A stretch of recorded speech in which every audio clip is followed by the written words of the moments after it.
අයිබෝන් දරුවනේ, welcome to DP Education live class. Right, DP Education, you know, you can watch all the subjects live now. Right, this is live DP Education school, right? And DP Education ආයතන මගින් ඔබ දන්නවා දරුවනේ සියලුම විෂයන් ධාරාවන් විද්‍යා, කලා, වාණිජ්‍ය සියලුම විෂයන් වලට සියලුම විෂයන් සජීවීව ඔබට සම්බන්ධ වෙන්න පුළුවන් DP Education මෙන්න මේ live පාසල හරහා. So from today onwards, now I am going to start A-level general English subject. So that is my subject. So then you could experience this one even in the previous year. Now this year our focus is the students, those who are sitting for the A-level exam in October. මේ වසරේ October මාසයේ පොඩ්ඩක් කල් ගියානේ නේද? අගෝස්තු මාසයේ තියෙන විභාගේ. So අන්නේ දරුවන් ඉලක්ක කරගෙන DP Education ආයතනය මගින් මේ මෙහෙවන සමාජ සත්කාරය අපේ ගරු ධම්මික පෙරේරා මහත්මයාගේ සංකල්පයක් අනුව අපේ දක්ෂ ගුරුවරයෙක් වන දුෂ්‍යන්ත මහබදුගේ මහත්මයාගේ අධීක්ෂණය යටතේ මේ වැඩසටහන ලක් දරුවන්ට ශ්‍රී ලාංකික දරු දැරියන්ට කරන මහත් සේවයක්, ලොකු පින්කමක්. ඒකත් මතක් කරගෙන නම් අපි අද මේ live පාසල, the biggest live school in Sri Lanka, ලංකාවේ සජීවී පැවැත්වෙන ලොකුම පාසල අද අපි නම් මේ විදිහට ආරම්භ කරන්න යන්නේ. මීට කලින් අනිකුත් subject අද 23 වෙනිදා පටන් සියලුම subject, සියලුම විෂයන් දවසකට විෂයන් 3ක්, එක විෂයක් පැය 3 ගානේ. So 3 subjects in one day, 3 hours one subject, 3 hours. So it's a big area. Of course, that big area will be covered. So our focus is the students sitting for the exam this year. මේ වසරේ විභාගෙට ඉඳ ගන්න දරුවන්. එයාට අදාළ සියලුම දේවල් පාඩම් නැවත මතක් කිරීම, revision, as well as questions to practice to face the exam with confidence. විභාගයට සාර්ථකව මුහුණ දෙන්න අවශ්‍ය ප්‍රශ්න සාකච්ඡා කිරීම ඒවත් කරනවා. ඒ වගේම එකට අදාළ මූලික කරුණු සාකච්ඡා කිරීම. So that everything is included here. So then any student who has missed any lesson in any subject, ඕනම විෂයක මොකක් හරි විෂයක් මගහැරලා එහෙම තියෙනවා නම් ඒවත් මේ තුලින් අල්ල ගන්න පුළුවන්. I target, of course, right? So just try it and see. We have the experience. There are many students telling that this program which we did last year, පසුගිය වසරේ මේ ප්‍රෝග්‍රෑම් එක නරඹපු දරුවන්ගේ ප්‍රතිචාර මත අපිට දැනෙනවා මේක කොයිතරම් ඉෆෙක්ටිව්ද කියලා. ඉතින් දරුවනේ එහෙනම් අපි DP Education live school එකට අපි මේ ආවේ. මේ තුලින් මම English subject එකේ general English, you know, most of the students, they just neglect English after coming to A level. උසස් පෙළ විෂයට ආවම උසස් පෙළ කරන්න O level දක්වා ආපු ඒ ගැම්ම ගොඩක් ළමයි අතාරිනවා. But don't do that, because even if you get 3 A passes in other subjects, අනිකුත් විෂයන් වල A passes 3ක් ගත්තත්, so when you start higher studies in universities and other places, විශ්වවිද්‍යාලවල අනිකුත් උසස් අධ්‍යාපන ආයතනවල උසස් අධ්‍යාපන හදාරන්න ගියාම without English it is not easy. ඒක ලේසි වෙන්නේ නැහැ. ඉංග්‍රීසි බැරි නම් නේද? ඉංග්‍රීසි බැරි නෑ ඔබට. You can do it, right? If you follow this program from today onwards, definitely you will be able to pass A-level general English. Not only just an S pass, you can go for an A pass. මේ වැඩසටහන ටික හරියට follow කරොත් ඔබට පුළුවන් අනිවාර්යයෙන්ම උසස් පෙළ general English විෂයේ ඒ සාමාර්ථයක් ගන්නම යන්න. I'll help you for that. I'll guide you for that. Right? Because now just allocate this time every week. සතියකට මේ වගේ පොඩි කාලයක් වෙන් කරන්න. Because that helps you to your whole life. ඒක මුළු ජීවිතේටම ඔබට උදව් වෙනවා, උපකාරී වෙනවා. උසස් අධ්‍යාපනය හදාරන්න ගියාම. It's true that your main 3 subjects are very very important. ඔබේ ප්‍රධාන විෂයන් තුන අනිවාර්යෙන් ඒක වැදගත්. ඒ අතර you studied up to O level. O level දක්වා හොඳට ඉගෙනගෙන ආවනේ. Just keep in touch. A touch එකේ ඉන්න පොඩ්ඩක්. අතහැරලම දාන්න එපා මේ අවුරුදු දෙක. එතකොට ඔබේ දැනුමත් එක්ක ඉස්සරහට යන්න පුළුවන්. ඔබ නැදනුවත්ම ඔබේ දැනුම අප්ඩේට් වෙනවා. So when you start doing advanced level after A level and when you start doing higher studies, it won't be a challenge for you. Right? So then for this, මේ සඳහා ඔබට පුළුවන් deep education app එක download කරගන්න. That is free for you, right? So then it's very easy. So I invite you to, today is the first day, and give this message to your friends also. අද මේ පළවෙනි දවසනේ. මේක නොදන්න සමහර ඔබේ මිතුරු ඇති. මේ මැසේජ් මේ පණිවිඩය දෙන්න. ඒකත් ලොකු පිනක් ඔබ කරන ඔබේ මිතුරන්ට. right? ඔබේ නොදන්න මේ අවුරුද්දේ විභාගය ලියන ඒ දරුවන්ටත් මේ පණිවිඩය ගෙන යන්න. ඒක ඔබ කරන හොඳ උදව්වක් මිතුරෙක් වශයෙන්. So just download this app and then you can watch all the programs. So starting from 7 am උදේ 7ට පටන් ගත්තාම 7 ඉඳන් 10 වෙනකන් එක විෂයක්, ආයි 10:00 එකමාර ඊට පස්සේ 2 ඉඳන් 5 වෙනකන් පැය 3 බැගින් බලන්න පුදුම සේවයක් නේද? අපි නැවතත් එහෙනම් ස්තුතිවන්ත වෙනවා අපි මේ ධම්මික පෙරේරා මහත්මයාට. right. අපි බලමු එහෙනම් මේ වැඩසටහන කොහොමද යන්නේ කියලා. මේ බලන්න. මෙන්න time table එක. සතිය පුරාම සතියේ දවස් 7ෙම all 7 days in a week, right? Starting from Monday. Now you can see the time here. මේ බලන්න වෙලාව පෙරවරු 7 සිට 10 දක්වා. These subjects. So you can start the day with a nice program, right? You can select the subject that you offer for A level. උසස් පෙළ ඔබ අදාරණ විෂයන් මෙතනින් තෝරගෙන ඒවට සම්බන්ධ වෙන්න මේ වෙලාවල් වලට. වෙලාවල් ටික හොඳට දැනගන්න. උදේ 7ට පටන් ගන්න 7 ඉඳන් 10 වෙනකම්. හැමදාම 10:30 සිට 1:30 දක්වා. All 7 days. සතිය දවස් 7ම. And also then 2 to 5 2 සිට 5 දක්වා. අනිත් විෂයන් බලන්න මොනවද කියලා. Starting with right Monday සංයුක්ත ගණිතය. An excellent teacher in Sri Lanka. ලංකාවේ සුවිශේෂී හොඳ රිසල්ට්ස් පෙන්නපු හොඳ දක්ෂ ගුරුවරයෙක් දුෂ්‍යන්ත මහබදුගේ කියන්නේ. ඔහුගෙන් පටන් ගන්න සතිය. If you watch it, definitely this very difficult subject becomes very easy. Just try and see. උසස් පෙළ සංයුක්ත ගණිතය හදාරන දරුවන්ට ඔබේ යාළුවෝ ඉන්නවනම් ඔබ සමාජයට කලා විෂයන් හදාරන පුතෙක් දුවෙක් වෙන්න පුළුවන්. යාළුවෝ ඉන්න පුළුවන් නේද? සයන්ස් කරන නේද? දෙන්න මේ පණිවිඩය. ලොකු උදව්වක්, right? Then එතකොට උදේම සංයුක්ත ගණිතය, then බෞද්ධ ශිෂ්ටාචාරය අඟහරුවාදා උදේම. And next බදාදා ගිණුම් කරණය. මේ උදේම තියෙන විෂයන් ටික මම මේ කිව්වේ.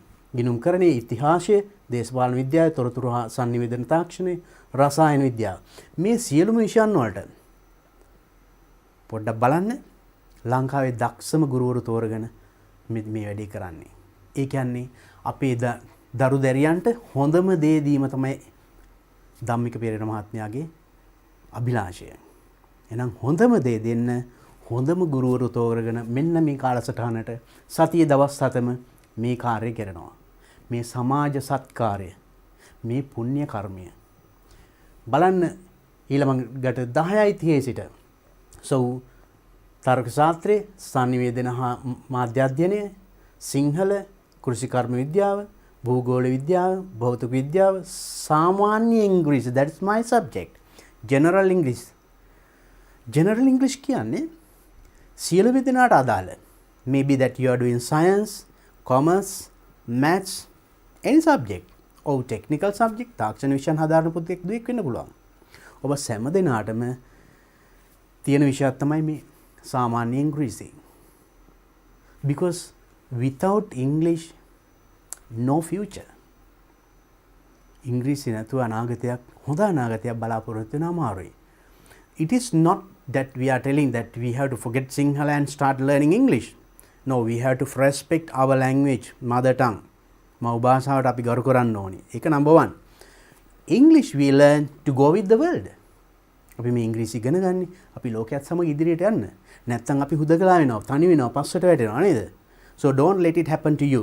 ඔබට ඒක සිදු වෙන දෙන්න එපා. You can do it. Right? Let's do it. I'll help you. Now see what are the subjects at 2 o'clock. So දිනපතාම දෙකට පටන් ගන්න විෂයන් මොනවද? Right?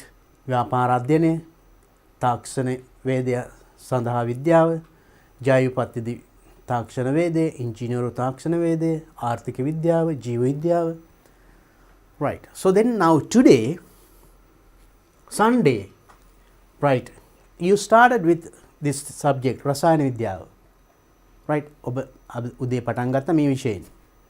දැන් ඊළඟට සාමාන්‍ය ඉංග්‍රීසි. Then in the evening, 2 o'clock you can join this ජීව විද්‍යාව, biology. So then you select the subject that you offer. ඔබ උසස් පෙළ සඳහා තෝරාගෙන ඇති විෂයන් ඒ වෙලාවන් මෙතනින් ලකුණු කරගන්න. ඔබේ හොඳම මිතුරා මොනවද කරන්නේ? සමහරට ආර්ට් වෙන්න පුළුවන්, කොමර්ස් වෙන්න පුළුවන්, මොනවා හරි වෙන සබ්ජෙක්ට් වෙන්න පුළුවන් නේද? So පොඩ්ඩක් මේ පණිවිඩය දෙන්න ඒ වෙලාව කියන්න. If you can, just get a screenshot. Right? Write down, remember this and join this online class. Definitely, this will take you up. මේ සජීවී පන්තිය ඔබ හිතන්නේ නැති තරමට ඔබ ඉදිරියට ඉස්සනවා. I promise for that, right? ඒක මම සාතික වෙනවා. Not only my English, this subject, all these subjects, because all are well experienced teachers. හොඳට පළපුරුද්ද ඇති ලංකාවේ රිසර්ච් පෙන්නපු හොඳ ප්‍රතිඵල පෙන්නපු දක්ෂ ගුරුවරු කණ්ඩායමක් ඉන්නේ. එහෙමනම් අපි බලමු. Then now I'll start talking about my subject. So I have planned first to talk about the general English paper.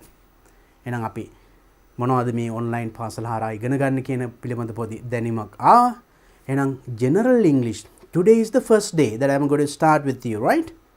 අද මගේ පළවෙනි දවසේ ඔබත් සමග පටන් ගන්න. First I'll give you a good idea about English paper. Let's have a look at the previous papers. අපි කලින් papers උසස් පෙළ සඳහා ලැබුණු papers, ඒ කියන්නේ ප්‍රශ්න පත්‍ර මොනවද? ඒවයි ආවි මොන වගේ ප්‍රශ්නද? I will discuss it. Here there's a little analysis, right? 2018, 2018 all syllabus. All syllabus එකකින් කොහොමද new syllabus එකට ආවේ? ඒකේ මොන වගේ questions ද තියෙන්නේ? ඊළඟ 2019, 2020, 2021. Generally I will discuss what kind of questions are there in A-level paper. උසස් පෙළ ප්‍රශ්න පත්‍රයේ නම් ප්‍රශ්න පත්‍ර දෙකක් තියෙනවා, paper 1 and paper 2. This whole syllabus of course කලින් ඒ paper එක පැය 3ක් ඒ වගේ දිග papers දෙකක් තිබුණේ. But new syllabus you have 2 papers. Now නිර්දේශයේ papers දෙකක් තියෙනවා, paper 1, paper 2. Paper 1 only 1 hour. Very simple. Paper 2 again 3 hours but extra 10 minutes as well. තව අමතර කියවීමේ විනාඩි 10කුත් තියෙනවා. මේ papers වලට මොන ප්‍රශ්නද එන්නේ? You all have sat O-level paper. O-level paper එක O-level විෂය හැදෑරුවන්නේ නේද? ඒ වගේම තමයි ඒ ඉංග්‍රීසිම තමයි. අපි බලමු මොනවද කියලා. මේ බලන්න. So in paper there are little difference is there. Now there are different parts in paper 1 part A part B part C part D කියලා එහෙම කොටස් තියෙනවා උසස් පෙළ පේපර් එකේ. ඒතර part A එකේ මොන වගේ ප්‍රශ්න දෙන්නේ? ඊළඟට part B එකේ මොනවද? අපි ඒක බලමු ඉස්සෙල්ලා. මේ බලන්න. Paper 1 in all syllabus part A, that is grammar. 2019 ekith part A grammar and vocabulary, one thing is added. Then when you come to 2020 again grammar, 2021 grammar, that means එන අපි දන්නවා paper 1 එකේ part A පළවෙනි කොටසේ ඉන්නේ grammar. අපේ grammar knowledge එකයි test කරන්නේ. Don't worry about it, right? Grammar කිව්වන් සමහර ළමයි බය වෙනවා. බය වෙන්න එපා. Grammar is very easy. මහා ලොකු grammar එකක් test කරන්න නෑ ඔයාලගෙන්. I will discuss with the questions and the lesson. ප්‍රශ්නය සහ ඒ grammar question එක මොනවාද? ඒකට අදාළ ඒ background එකත් මම කතා කරන්නම්. Then what you have learned before, මීට කලින් ඉගෙනගෙන තියෙන දේවල් ආපහු මතක් කරගන්නත් අලුත් කොටස් අල්ලගන්නත් පුළුවන් වෙනවා. ඊට පස්සේ ඒ පාඩම ඩිස්කස් කරලා අපි ඒකෙන් එන ප්‍රශ්න ටික සාකච්ඡා කරමු. එතකොට ඔබට ඔබේ මේ අවුරුද්දේ පේපර් එකට ලේසියෙන්ම උත්තර ලියන්න පුළුවන්. Right? Then here for grammar part A in all paper, these are the questions we got, right? First question, prepositions. The second question, pronouns. Third question, verb forms. Fourth question, close passage. ඒ කියන්නේ ඡේදයක් දෙනවා හිස් තැන් පුරවන්න. Right? මම මේ ඔක්කොම කරන්න මම මේ ආපු දේවල් කියන්නේ. Then fifth question, question formation. ඒ කියන්නේ ප්‍රශ්න හදන්න. වාක්‍යයක් දෙනවා. ඒ වාක්‍යයේ යම් කිසි කොටසක් උත්තරයට ගන්න. ඔබ ප්‍රශ්නේ හදන්න ඕනේ. මම ඒක කියා දෙන්න බය වෙන්න එපා. Right? Then jumbled sentences. වාක්‍යයක් කෑලි වලට කඩලා හිට මෙහෙට දාලා දානවා. ඒ ටික rearrange කරලා වාක්‍යයක් හදන්න තියෙන්නේ. අන්න ඒ වගේ question එක. Then conjunctions, combine two sentences. ඊළඟට conjunctions ඒ කියන්නේ වාක්‍ය දෙකක් දෙනවා. ඒ වාක්‍යයකද join කරන්න ඕනි. Conjunctions යොදලා කියන්නේ but and එහෙම නැත්නම් although ඒ වගේ වචන. Right? I will discuss these things in detail. අපි මේ බලන්නේ ඉස්සෙල්ලම අපි paper එකට මොනවද අහන්නේ කියන එකයි. rough අපි ඔක්කොම papers ටික අවුරුදු මම 1 2 3 4 අවුරුදු 4ක papers වල මේ අපි මුල part A කොටසේ එන ටික මේ අපි අවබෝධ කරගන්න හදන්නේ. මේ ටික බැලුවම ඔබට තේරෙනවා එහෙනම් මේ අවුරුද්දේ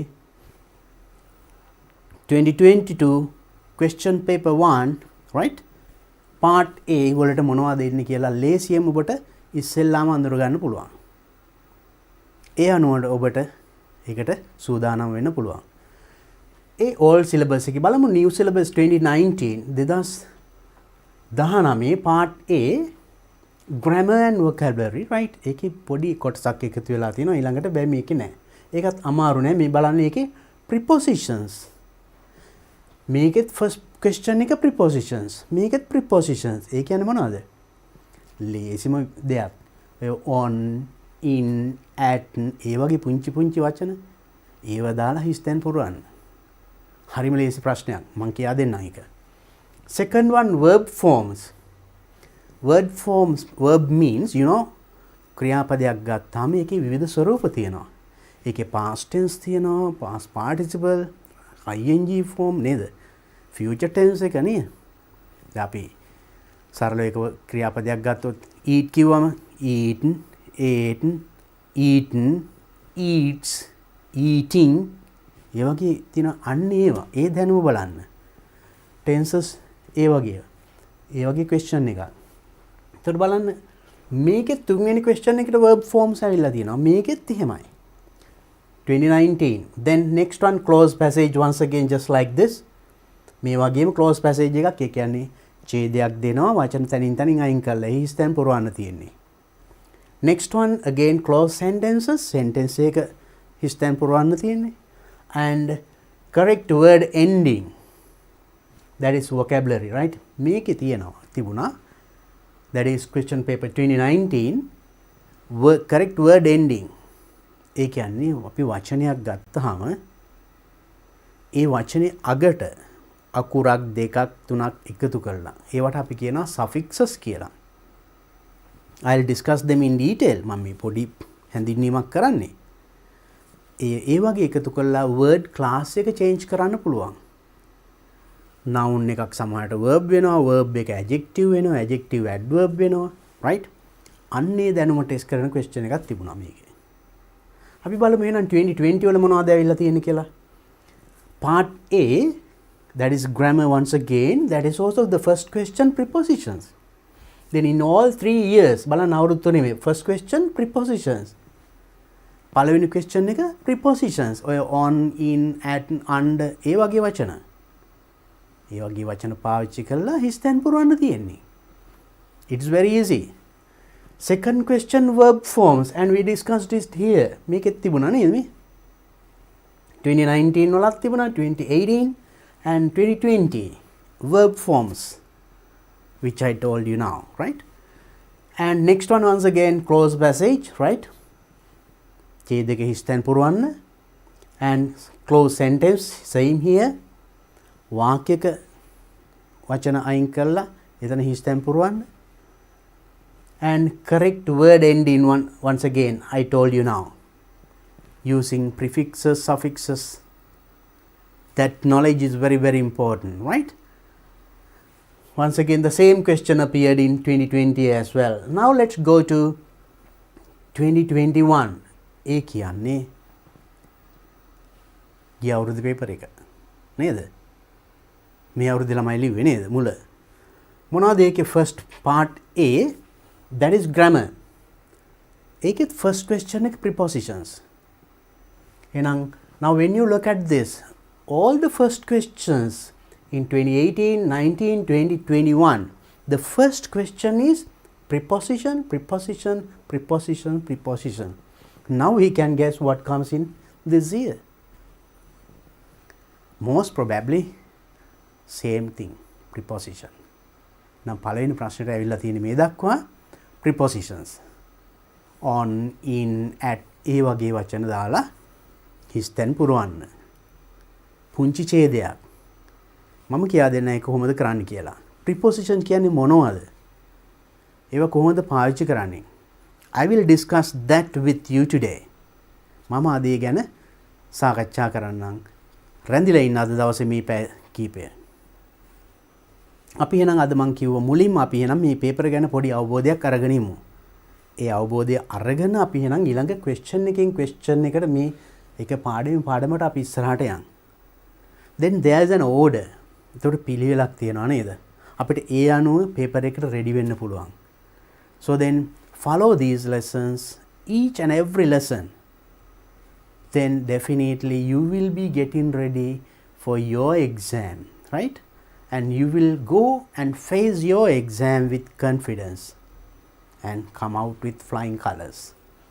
And in that paper 2021, the second question once again verb formation. ඒකේ දෙවෙනි ප්‍රශ්නයත් එහෙනම් බලන්න ඒකේ verb formation. මේ verb form මේ හැම පේපර් එකෙම මේක ඇවිල්ලා තියෙනවා. එහෙනම් අපි ඒක දැනගන්න ඕනේ. That means ක්‍රියාපදයක් ගත්තාම ඒකේ තියෙන අනිකුත් ස්වරූප and also the tenses. Present tense, past tense, future tense. Active voice, passive voice. So we should have a good knowledge about it. I'll discuss them as well with questions. Questions එකත් එක්කම ඒ tenses ඒ අදාළ පාඩම මම ඉදිරි පාඩම් වලදී සාකච්ඡා කරන්නම්. Then once again close passage, same appeared in the previous papers, and once again close sentences and correct word ending. Now here in these three, correct word ending in new syllabus එනම් නව විෂය නිර්දේශය here 2019-2021 හැම එකේම එනම් මේ එකම දේ ඇවිල්ලා තියෙන්නේ part A වලට. Now question paper 1 part A. part A එකේ එහෙනම් එන්නේ මොන questions කියලා දැන් අවබෝධයක් තියනවා නේද? That's great. So if you have an idea about the paper, then you can get ready For that's what I am going to do this. I am going to give this knowledge to you today, right?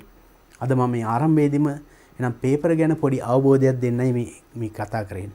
එහෙනම් දැන් දන්නවා paper 1 එකේ part A මොන වගේ questions අපිට ලැබෙන්නේ. මෙන්න මේ ටික තමයි ඉන්නේ. I'll discuss them in detail. අපි බලමු එහෙනම් part B වල මොනවද එන්නේ කියලා, right? Part B, right? Part B. Now it is with the time it is given, right? Reading comprehension 2018, 2019, 2020, 2021. Reading comprehension, reading and writing, reading and writing, and reading and writing. That means all syllabus එකේ reading comprehension තිබුණේ. ඒ කියන්නේ මොනවද? මෙන්න මේ වගේ. Sentence best expresses the meaning. ඒ කියන්නේ sentence එකක් දෙනවා. ඒ වාක්‍යයෙන් කියවෙන අර්ථය කියවෙන තවත් වාක්‍ය හතරක් දෙනවා. ඒකෙන් එකක් අර වාක්‍ය කියන තේරුමටම හරි සමානයි. ඒ වාක්‍ය තොර ලියන්න. So you will be given a complex sentence for that. You know, sentences are there, simple sentences as well as complex sentences, compound sentences. You study all these things in A-level General English book. I have discussed them in A-level General English YouTube Deep Education channel, right? ඒ ටිකත් මම සාකච්ඡා කරලා තියෙනවා. අන්න ඒකෙන් තමයි මේ ප්‍රශ්න අහන්නේ, right? Sentence. And ඒකම හැබැයි new syllabus එකේ තියෙනවා sentence best expresses the meaning, right? The same thing you can see as the sixth question. Sentence, right? එහෙනම් ඒක වෙනස් වෙලා නැහැ. reading comprehension මේකේ reading comprehension new syllabus එකේ reading and writing වෙලා තියෙනවා. reading writing දෙකම එනවා මේ part B කොටසේ. ඒකේ පළවෙනි question එක එහෙනම් sentence best expresses the meaning, right? sentence එකක් දෙනවා. ඒ වාක්‍ය you have to understand it because it's a complex sentence or compound sentence. For example, ඒ කියන්නේ නිකම් සරල වාක්‍යයක් නෙමෙයි. He went to the town yesterday කිව්වොත් කෙලිම ලේසින් තේරුම් ගන්න පුළුවන් නේද? You know, some sentences are there, though, although, despite, nevertheless, ඒ වගේ වචන දාලා. කියන්නේ මේ වගේ. Had you told me I could have brought your book today. අන්න පොඩි කෑලි දෙකක් නේද? එකපාරට තේරුම් ගන්න අමාරු වගේ. ඕකෙම තේරුම වෙනත් වාක්‍යකින් කියලා තියෙනවා. If you understood that sentence well and you know the meaning, ඒ වාක්‍ය තේරුම් ගත්තා නම්, තේරුම දන්නවා නම්, අර යට දෙන වාක්‍ය වලින් ඒ තේරුම වෙන කියවෙන වාක්‍ය. දැන් had you told me I could have brought the book today. ඊට පස්සේ දෙනවා I didn't bring the book today. You didn't tell me. You told me to bring the book. අන්න ඒ වගේ පොඩි වාක්‍ය ටිකක් දෙන්නේ. එයා අරකින් කියවෙන්නේ. ඒ වගේ ප්‍රශ්නයක් එන්නේ. Right? When you look at past papers, you can see that. I will discuss them in detail, right? So then we understood part B, the first question. And second question, reading comprehension, advertisement එකක් ඇවිල්ලා තියෙන මේකෙන්. all syllabus එකේ second question එක විදිහට part B 2019 new syllabus එකේ comprehension news item. newspaper එකකින් කපාගත්ත කොටසක්, උපුටාගත්ත කොටසක් දීලා එකෙන් ප්‍රශ්න අහනවා. That means testing your reading ability, reading comprehension, testing whether you can read and get at the meaning. මොකක් යමක් කියවලා ඒකේ තියෙන තොරතුරු ග්‍රහණය කරගන්න පුළුවන්ද, අවබෝධ කරගන්න පුළුවන්ද? ඒක ටෙස්ට් කරන්නේ. ඒ තොරතුරු transferring information. Maybe that you will have to write answers, or maybe that you will have to fill a table, right? Something like that. කියවලා ඒකේ තියෙන තොරතුරු තේරුම් ගත්තා නම් ඒ තොරතුරු වෙනත් ආකාරයෙන් උත්තරයක් විදියට එක ටේබල් එකක් fill කරන්න, ඒ වගේ දෙන්න. In 2020, once again comprehension news item, and this one also news item, comprehension news item, right? So which means it's advisable if you start reading newspaper and magazines now. පුවත්පත්, සංගරා, English කියවන්න. not only the past papers. Just start reading something, right? කියවන්න පුරුදු වෙන්න.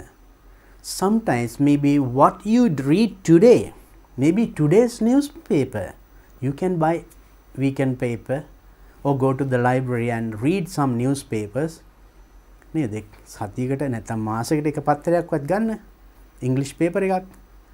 So when you feel boring of your other studies, අනිත් studies කරලා මහන්සි වගේ දැනෙන එකට පොඩ්ඩක් නිකන් paper එක ඉස්සරහින් තියාගෙන පොඩ්ඩක් කියවලා බලන්න.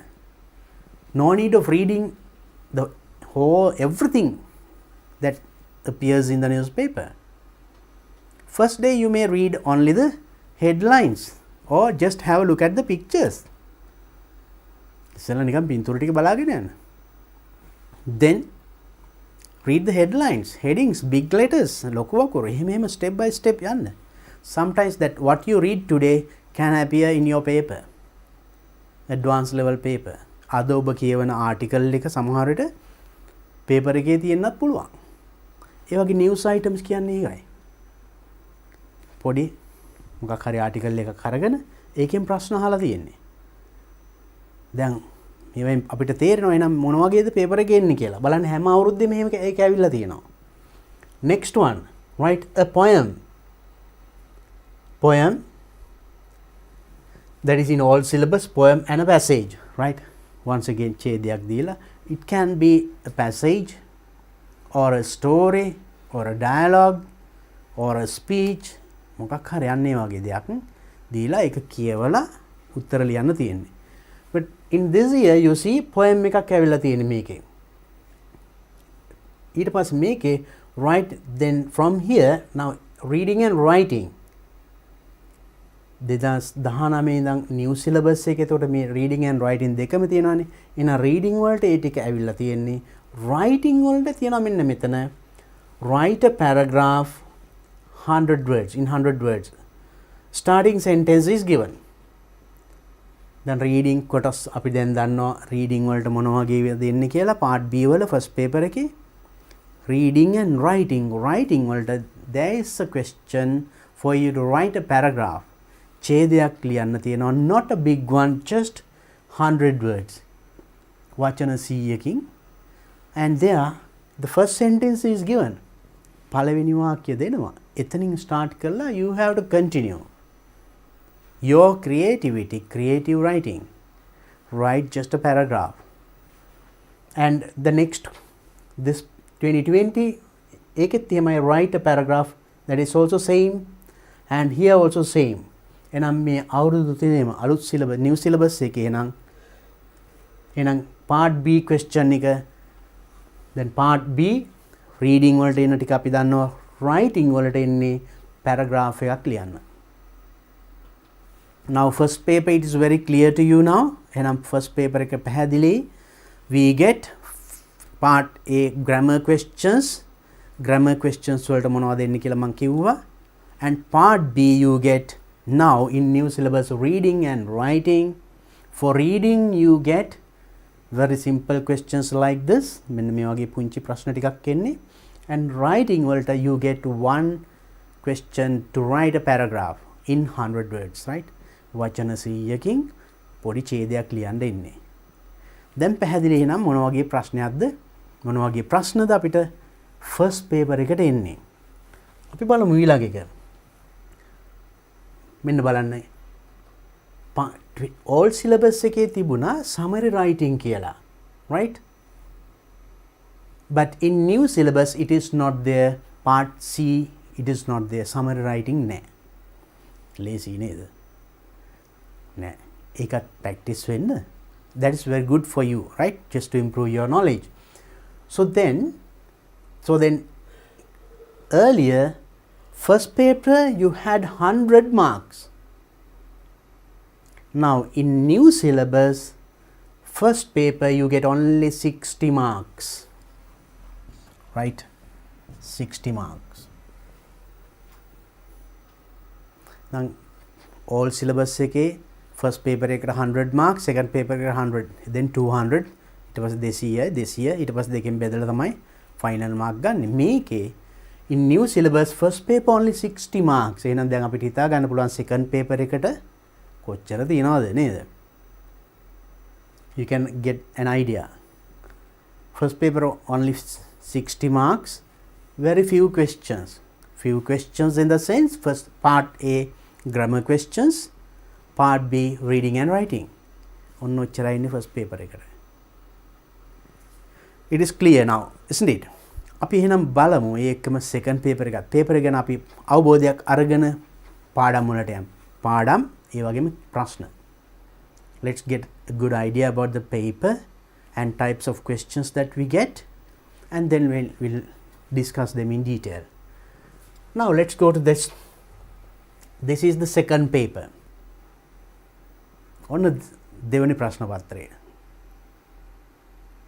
අර පළවෙනි paper එක analyze කරා වගේම I have taken from 4 years අවුරුදු 4ක බැලුවම අපිට යම් කිසි අවබෝධයක් ගන්න පුළුවන් නේද?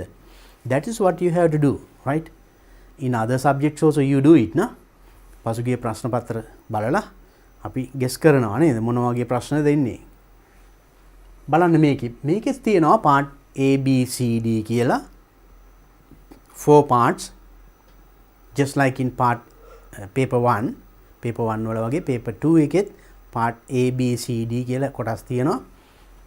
ඒකේ part A all syllabus you got vocabulary, new syllabus reading skills. එහෙනම් new syllabus එකේ second paper එකේ part A පළවෙනි කොටසේ එන්නේ reading testing. අපිට කියවලා යමක් අවබෝධ කරගන්න පුළුවන්ද කියන එකයි ටෙස්ට් කරන්නේ. ඒක කොහොමද කරන්නේ? බලන්න මොන වගේ ප්‍රශ්න ඇවිල්ලා ඉන්නේ කියලා. You get questions like this here, that is old syllabus, of course, just to get an idea. Word ending, paragraph, bold printed word, selected the word right close to the.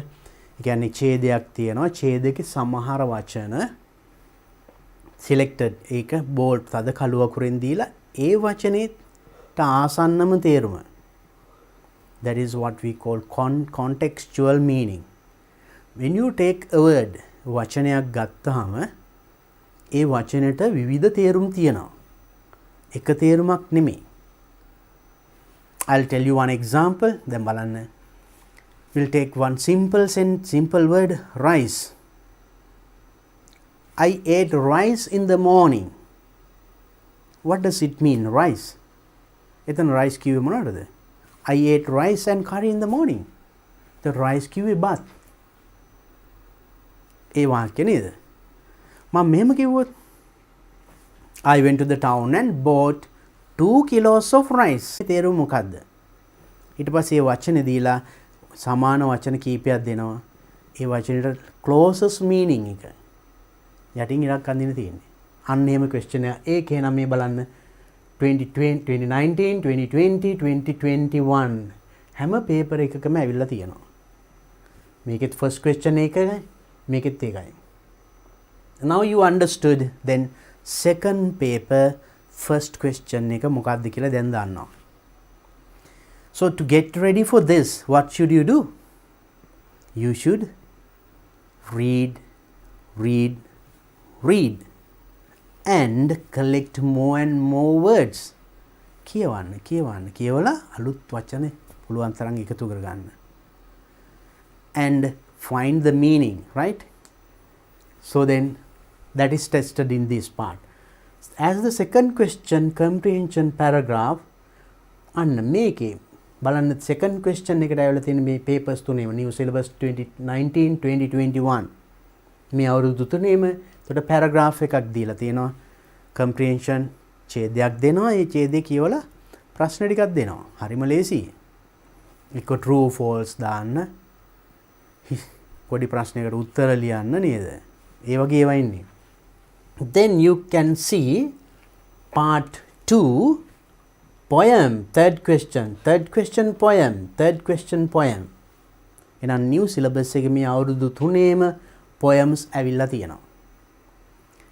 Read a poem and answer some questions. Very simple. ඒක අමාරු නෑ. let's do some, right? අපි ටිකක් කරනකොට ඕක අමාරු වෙන්නේ නැහැ, පැහැදිලි කරගන්න පුළුවන් ලේසි. That is also reading. You know, reading a paragraph and reading a story, reading a speech, reading an article, reading a dialogue. ඒ වගේම තමයි read a poem. poem එකක් කියවන්න. ඒක කොහොමද තේරුම් ගන්නෙ? So it's a little different skill, right? So when you read a paragraph, අපි ඡේදයක් කියවනකොට නම් සම්පූර්ණ වාක්‍ය තියෙනවානේ. poem එකේ එහෙම නෑ සමහරට. Maybe one line and you have to read 2-3 lines to get one meaning. ඒකේ අර grammar, subject, verb, object වෙන complete sentences නෑ. poetic license is there. අපි ඒක හුරු වුණාම poem කීපයක් study කරාම ඒ poems ලියවෙලා තියෙන්නේ කොහොමද කියලා අපිට අවබෝධ වුණාම to get at the meaning of that poem given is not difficult. එම් හුරු වුණාම මේ poem එකකින් කියවන දේ තේරුම් ගන්න එක එච්චර අමාරු වෙන්නේ නෑ. right? එහෙනම් අපි දන්නවා දැන් එහෙනම් new syllabus එකෙත් third question is a poem in the second paper. And the fourth question, paragraph, fill in the blanks using the information. The same thing in 2020 and 2021. Paragraph, fill in the blanks using the information, right? ඒකනම් එකම ප්‍රශ්නේ හිස්තැන් පුරවන්න. ඡේදක, right? හැම අවුරුද්දෙම ඇවිල්ලා තියෙනවා. And the next question, comprehension, a paragraph, again same thing. එහෙනම් second paper එකේ part A. හොඳට මතක තියාගන්න, reading is tested a lot. reading skill එකයි බලන්නේ. ඡේදයක් කියවන්න, story එකක්, විවිධ දේවල් එන්න පුළුවන්, right? Your reading is tested. කෙටියම කියනවා අපේ කියවීමේ කියවලා යමක් අවබෝධ කරගන්න පුළුවන් තියෙන අන්නේ හැකියාව ටෙස්ට් කරන්නේ. Now you are aware of what comes in this part. එහෙනම් මේ කොටසේ මොනවද එන්නේ කියන එක දැන් පැහැදිලි. Next one, that is second paper part A. Then second paper part B. එහෙනම් A level general English එකේ second paper එකේ part B කොටස දෙවන කොටස මොනවද එන්නේ බලන්න. In all syllabus, that is dialogue. New syllabus, dialogue, then a dialogue writing, දෙබසක් ලියන්න, right? කොහොමද මේ බලන්න. Write the response to the given situation. Write the response to the given situation. Same thing. මෙතන write the response to the given situation, write the response to the given situation. For example, ඒ කියන්නේ මොකද්ද? ඔන්න 6 වෙනි question එකට එන ප්‍රශ්නේ. Second paper එකේ part B, dialogue. Situation එකක් දෙනවා. Example, imagine that you got late to school. Now teacher is teaching in the class. Tell how you would enter the class. ඔබ පන්තියට ඇතුල් වෙන්නේ කොහොමද? එතකොට මොකද්ද කියන්නේ? Excuse me teacher, නැත්නම් sir, may I come in? අන්න ඕක ලියා ගන්න පුළුවන් ඉන්න ඕනේ. right? අන්න ඒ වගේ in our day to day life, එදිනෙදා ජීවිතේ අපිට නිතර පාවිච්චි කරන අන්න ඒවමයි ගොඩක් වෙලාවට අහන්නේ. So මේ question එකේ situation එකක් දෙන්නවා මේ විදිහට. ඒ වෙලාවට ඔබ දක්වන ප්‍රතිචාරය මොකක්ද? Now you say in 2019, 2021 මේ අවුරුදු තුනේම ඇවිල්ලා තියෙනේමයි. ඒ වගේ එකක්මයි එන්නේ මේ අවුරුද්දේ. Dialogue වලට, right? Dialogues වල first question. Part B, first question. Second question, fill in the blanks of the given dialogue. Fill in the blanks of the given dialogue. Same thing, fill in the blanks of the given dialogue. ඒ කියන්නේ dialogue එකක් දෙනවා. Now dialogue දෙබසක්. එක්කෙනෙක් කතා කරනවා, අපි හිතමු A B කියලා. ඒ යමක් කියනවා B, C B ඒ වගේ. ඒ අතරේ සමහර කොටස් හිස්තැන්. Then you have to fill in the blanks of that dialogue. එහෙනම් ඒ හිස්තැන් පුරවන්න අන්න ඒ වගේ ප්‍රශ්නයක් එන්නේ. Then I'll tell you how to do that. මම ඒව කරන විදිය මම කියා දෙන්නම් හරියටම ලේසි. So when you catch the method, ඒ වගේ එකක් කොහොමද කරන්න කියන එක ක්‍රම පොඩි tricks තියෙනවා. I'll tell you all these things in detail in future, right? අපි ඉදිරියේදී කරන පාඩම් වලදී මම මේ ටික එකින් එක අරගෙන පැහැදිලිව කියා දෙන්නම් කොහොමද ඒක කොහොමද අපි තව තේරුම් ගන්නේ මෙතනට එන්නේ මොකද්ද කියන උත්තරේ හරියට ගෙස් කරලා ලියන්නේ කොහොමද කියන I'll discuss in future, right? Now here just getting an idea about the paper. අපි මේ කරන්නේ නම් paper එක ගැන පොඩි අවබෝධයක් ගැනීම තමයි පළවෙනි දවසේ. දැන් දන්නවා එහෙනම් second question එකේ second paper එකේ first question part A, part then finish, then part B we get these two types of questions, then the last one free dialogue. අන්තිමික free dialogue. Free dialogue කියන්නේ they tell a situation එකක් කියනවා. For example, imagine that you finished your advanced level examination and you give a call to your friend to discuss about your future plans. හිතා ගන්න ඔබ A level ලියලා ඉවරයි දැන් යාළුවට call එකක් දීලා ඩිස්කස් කරනවා මොනවද අනාගත plans සැලසුම් මොනවද කියලා කතා. To write the dialogue that would take place between you and your friend. ඔබ සහ මිතුරා අතර වෙන dialogue එක telephone conversation එක ලියන්න කියනවා. ඒතර ඔයා තනියම සම්පූර්ණ ඒක ලියන්න වෙන්නේ. දැන් ඉස්සෙල්ලා නම් the previous question dialogue එකක් දෙනවා. ඒ dialogue එකේ සමහර තැන් හිස් තැන් ඒව පුරවන්න තිබුණේ. මෙතන you have to write the complete dialogue of your own to the given situation. ඒ දීපු situation එකට තනියම dialogue එක ලියන්න තියෙන්නේ. අමාරු නෑ. මොකද we discuss now. I'll discuss them in detail, right? Then in this one also the same, this one also the same. In this year 2020 and 2021 2021 ඇවිල්ලා තියෙන්නේ telephone conversation, right? Sometimes maybe this year මේ අවුරුද්දේ maybe the same thing or maybe something else. සමහරට ඔබ යම් කිසි ආයතනයකට ගිහිල්ලා එයත් එක්ක කතා කරන දේවල් නේද? Right? So that sort of a dialogue මොනවා හරි situation එකක් දෙනවා. ඒ අවස්ථාවේදී කතා කරන්නේ කොහොමද? Then you have to write it as a dialogue. Your name ඔබ ඊට පස්සේ අදාළ පුද්ගලයා ප්‍රශ්න දෙන්නගේ නම් ලියලා dialogue එකක් විදිහට ලියන්න තියෙන තනියම construct කරන්න තියෙන්නේ. Then you understood part B, second paper part A okay, part B then dialogue කිව්වම මොන වගේ dialogues එන්නේ දැන් දන්නවා.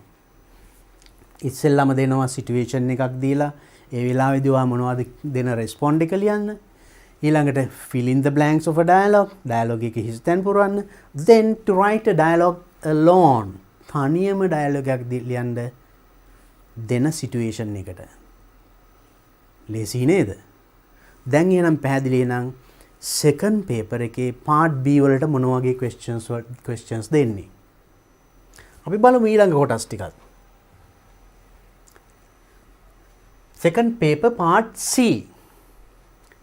Part C reading comprehension ඒ all syllabus එකේ නිකන් text එකක් දීලා ප්‍රශ්න ටිකක් අහන උත්තර ලියන්න තියෙනවා.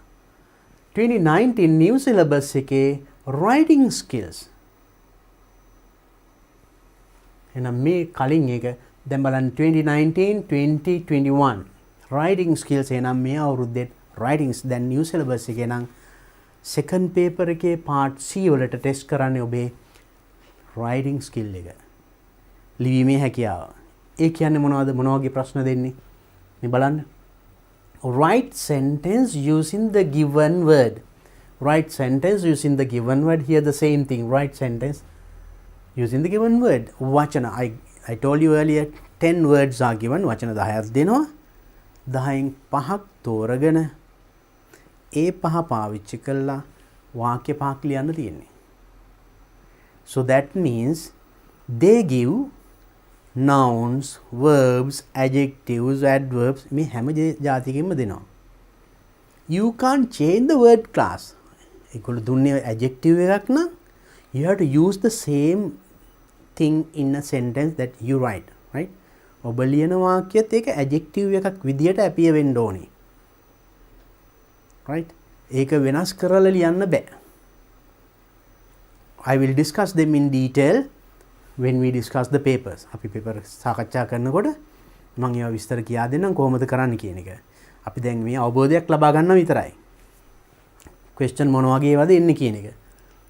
and second paper part C ඊළඟ question එක bar chart. here question number 10 here bar chart මේ අවුරුදු 3 මේ නම් bar chart එක bar graph එකක් ඇවිල්ලා තියෙන්නේ. කියන්නේ ස්තම්භ ප්‍රස්ථාර තව තියෙන වෘත්ත එන pie chart කියලා තියෙනවා. එහෙම නැත්නම් ඒ විස්තරම table එකක දෙන්නත් පුළුවන්. ඒක බලාගෙන විස්තරයක් ලියන්න තියෙන්නේ. for writing. එහෙනම් second paper part C වලට writing වලට එන අපි දැන් ප්‍රශ්න දන්නවා මොනවද? වාක්‍ය ගොඩනගන්න එනවා. next to describe a bar chart. Next question, informal letter in 2019.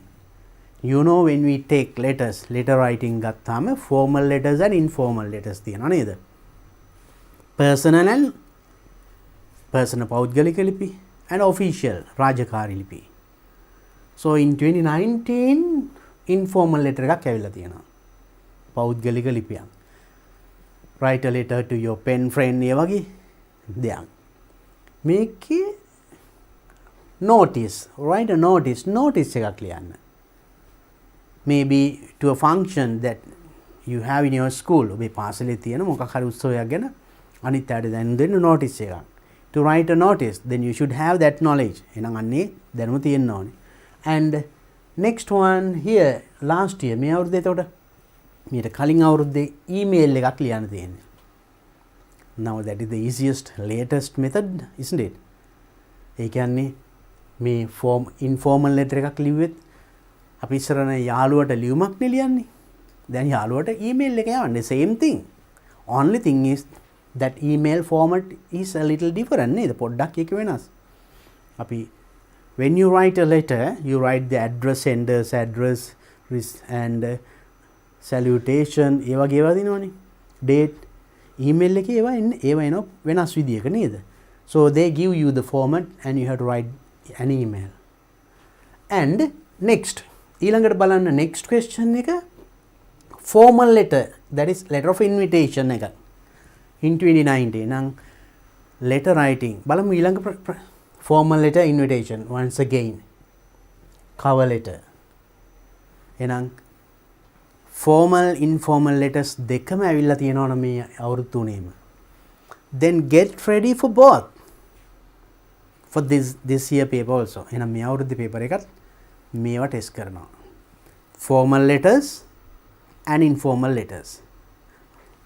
පෞද්ගලික ලිපි, රාජකාරී ලිපි. මේව කොහොමද ලියන්නේ? එහෙනම් මේ දෙකේම දැනුම තියෙන්න ඕනේ. එහෙනම් second paper එකේ part C වලදී ඒ දැනුම ටෙස්ට් කරනවා. we will get ready. I will help you, don't worry. මම උදව් කරන්නම්. එහෙනම් අන්න අපි දන්නවා දැන් එන මොන වගේ ප්‍රශ්නද අපිට එන්නේ කියලා. මේ අවුරුද්දෙත් මේවාමයි එන්නේ.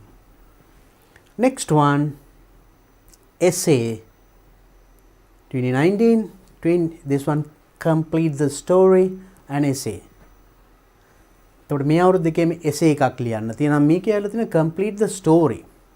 story එකක ආරම්භක sentence එක දීලා story එකක් complete කරන්න. නැත්නම් topic එකක් දීලා මේ මාතෘකාව යටතේ රචනාවක් ලියන්න. that is how writing is tested in the second paper. එහෙනම් second paper එකේ writing ඔබේ ලිවීමේ හැකියාව ටෙස්ට් කරන්නේ ඔන්න ඔය විදියටයි. පැහැදිලි නේද? now it is very clear. then part C. then part D, that is in old syllabus එකේ writing වලට ටෙස්ට් කරේ එක.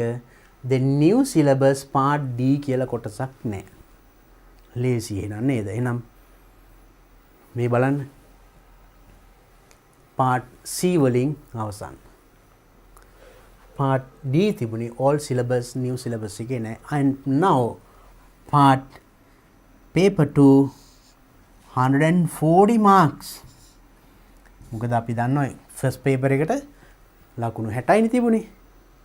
then second paper you have lot of writing ගොඩක් තියෙනවා.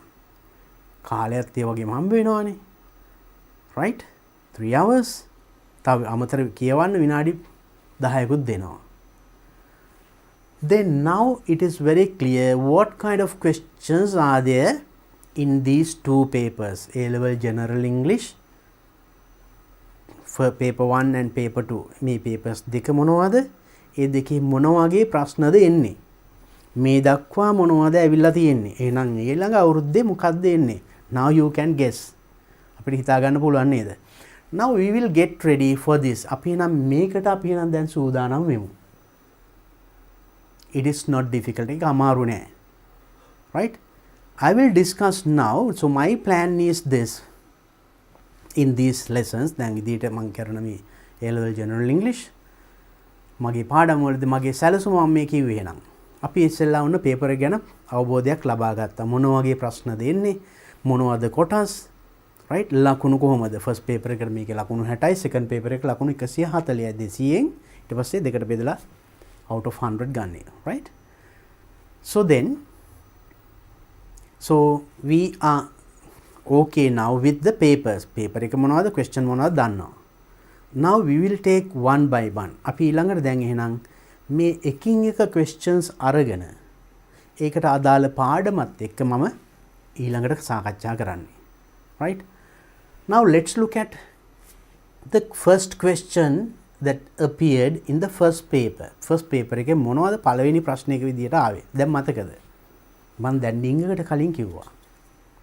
The very first question in the old syllabus and new syllabus දෙකේම එකම ඇවිල්ලා තිබුණේ. නම් මේ අවුරුද්දේ තේම තමයි. Prepositions, can you remember? අපි දැක්ක නේද? දැන් බලමු එහෙනම්. paper එක වෙන්නේ මෙන්න මේ විදියයි. just a paper like this මේම questions and මේ paper 1 අර හිස්තැන් පුරවන ඒවා මේ විදියට තමයි එන්නේ. මම කිව්වේ paper is normally like this. fill in the blanks. this is අර මම කිව්ව විදියට වාක්‍යයක් දීලා වචන තව වාක්‍ය හතරක් දෙනවා කිව්වේ. මේ that is just for and paper in the paper itself you have to answer. උත්තර ලියන්නත් තියෙන්නේ paper එකේමයි. මේ විදියට මේ මං ගිය අවුරුද්දේ paper එක මේ පෙන්නන්නේ. ඔබට පොඩි අවබෝධයක් ගන්න මොන වගේද paper එක කියන එක නේද?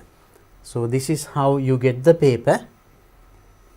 මේ විදියට questions and fill in the blanks, right? So මේ reading comprehension වලට මේ වගේ ඡේද ඉන්නේ. එච්චර ලොකු නෑ, බය වෙන්න එපා. මෙහෙම තිබුණාට මේකෙන් අහලා තියෙන මේ ප්‍රශ්න මේ බලන්න පොඩි පොඩි ප්‍රශ්න අහලා තියෙන්නේ. වාක්‍යයක් දීලා ඒක ඇත්තද true or false ලියන්න ඉරි ගහන්න නේද? ඒක තනි වචනකින් දෙකකින් උත්තර ලියන්න තියෙන්නේ. මේ ලොකු blanks නෑනේ. paper එකේම උත්තර ලියන්න තියෙන්නේ. දිග වාක්‍ය දෙක තුනක් ලියන්න තරම් උත්තරයක් නෙමෙයි මේ. වචනකින් දෙකකින් උත්තර දෙන්නේ. So answer is මෙන් ටිකේ තියෙනවා. මේකට එන උත්තරේ මෙතනම තියෙනවා. We will discuss them in detail. Next here අර dialogues වලදී situation එකක් දීලා මේ බලන්න මේ situation එක දීලා ඊට පස්සේ let's කියලා ඔබ respond කරන විදිය start කරන විදියක් දීලා තියෙනවා. starting word එකක් දීලා තියෙනවා. එතනින් පස්සේ ඊටු ටික ලියන්න තියෙනවා. හරිම ලේසි. ඊට පස්සේ ඊළඟ question එක තනියම answer කරන්නේ paper එකේමයි. no need of attaching separate papers. වෙන කොලාරන් අමුණන්න අවශ්‍ය නැහැ. ඒකෙම ඉඩ තියනවා ලියන්න. and next one අර මං කිව්වේ words ටිකක් දීලා sentences පහක් ලියන්න තියෙනවා කියලා. මේ විදියට වචන දෙන වචන මේ nouns, verbs, adjectives, adverbs දෙනවා. nouns දෙකක් දීලා තියෙනවා. verbs 3ක්, adjectives 3ක්, adverbs දෙකක්. adverb නම් adverb විදියට use කරලා sentence එක ලියන්න. right? and next bar chart එක ඒකට විස්තර කරන්න the space is given and next email. මේ email එකේ address එක මෙතන ඒක ලියලා තියෙනවා. ඊටු ටික ලියන්න තියෙන්නේ. just like as you write normal informal letter. සාමාන්‍ය informal letter එක ලියන විදියට මේ ලියන්න තියෙන්නේ. even formal. and next writing questions are essays ලියන්න. free dialogues ලියන්න. ඉඩ තියෙනවා. paper එකේමයි උත්තර ලියන්න තියෙන්නේ. right. then the very first question, now you understood how the paper appears. කොහොමද paper එක කියන එකක් දැන් දැක්කා නේද? You got an idea about the paper and how and what kind of questions are there in these two papers, first paper and second paper. What is there in part A, part B, part C and D, like this. එක කොටස් වල මොන වගේ දැනුමද අපේ test කරන්න කියන එක දැන් අවබෝධයක් තියෙනවා. Now I have taken the first question, පළවෙනි ප්‍රශ්නය. In part A 2021 මේ ගිය අවුරුද්දේ paper එක. පළවෙනි question එක grammar and vocabulary 35 marks. Right? Question 1. Fill in the blanks in the following text using the prepositions given in the box. Prepositions අන්න මං කිව්වේ first question එකේ test කරන්නේ prepositions කියලා.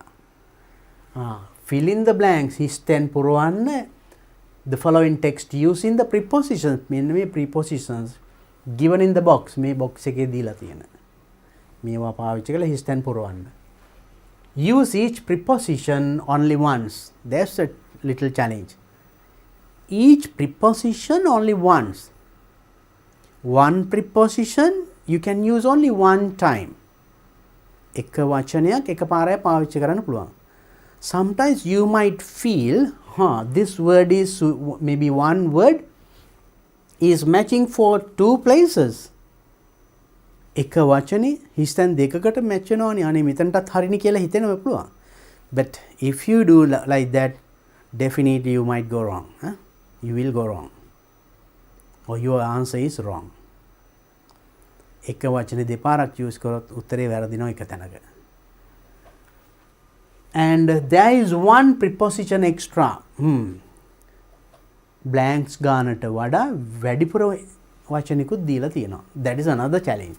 Now you see the prepositions given with, within, from, for, on, into. So then how many are there? 1, 2, 3, 4, 5, 6. 6 given but only 5 blanks are there. වචන 6ක් දීලා තිනවා හිස්තැන් තියෙන්නේ 5යි. එහෙනම් එකක් වැඩිපුර තියෙනවා. අපි ප්‍රවේශමෙන් නිවැරදික තෝරගන්න ඕනේ. So I'll tell you how to do a question like this. මේ වගේ ප්‍රශ්නයක්. Fill in the blanks කරනකොට කරන්න තියෙන්නේ මේකයි. First thing is read the question. First understand the instructions. Okay, you read the words. Next read this paragraph with the blanks. හිස්තැන් සමග නිකන් එකපාරක් කියවන්න. Then you get an idea what kind of a thing it is. Whether it is a description, whether it is a story or speech. මොකද්ද මේ කියන එක පොඩි අවබෝධයක් අපිට ලැබෙනවා. අන්න ඒ අවබෝධය අපිට ඉතාමත් උදව් වෙනවා මේ නිවැරදි වචනය හිස්තැනට වචනය හොයාගන්න. Therefore let's read the question with the blanks first. අපි නම් හිස්තැන් සමග ඉස්සෙල්ලා ප්‍රශ්න එකපාරක් කියවලා බලමු. You can read with me, right? A new vacuum cleaner salesman reached the first house of the street and knocked the door. A lady appeared, and before she could speak, the enthusiastic salesman entered blank the living room and opened a big black plastic bag and poured all the cow droppings he had brought into the carpet. Right, there are some more. ඉතුරු කොටස අපි එහෙනම් කියමුකෝ. Madam, if you could not clean this up, blank, 5 minutes with the use of this new powerful vacuum cleaner, I will eat all this dung, exclaimed the eager salesman. Do you wish to eat that, blank? Chili sauce or tomato sauce? Asked the lady. The bewildered salesman thought, blank a while and asked, "Why, madam?" "There is no electricity in the house," the lady said.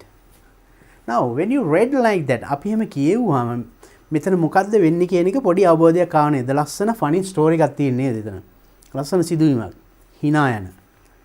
අපි යන්නේ ඒ විදිහට තේරුම් ගත්තාම හිස් තැනට එන වචනේ ලේසියම අල්ල ගන්න පුළුවන්. අපි බලමු දැන් එහෙනම් how to fill in the blanks. අපි හිස් තැන් පුරවන්නේ කොහොමද බලමු.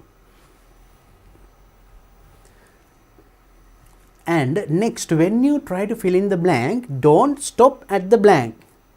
Read and up to the හිස් තැන ගාවට කියවලා එතන නැවතිලා ඊට පස්සේ උත්තර හොයන්න ගියොත් අමාරුයි. Read beyond the blank. හිස් තැනින් ඉස්සරහා up to the full stop.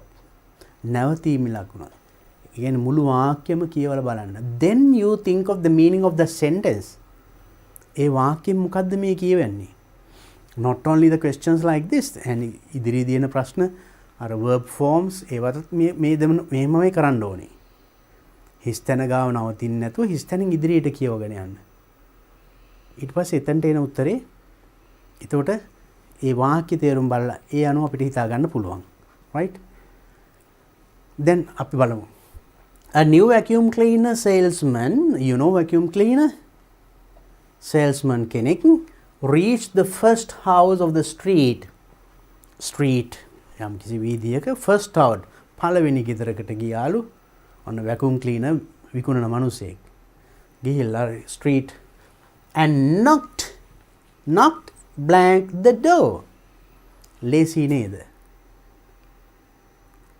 Reached the first street යම් පාරක වීදියක පළවෙනි ගෙදරට ගිහිල්ලා knocked ඊට පස්සේ දොරට තට්ටු කරා කියන්නේ කොහොමද?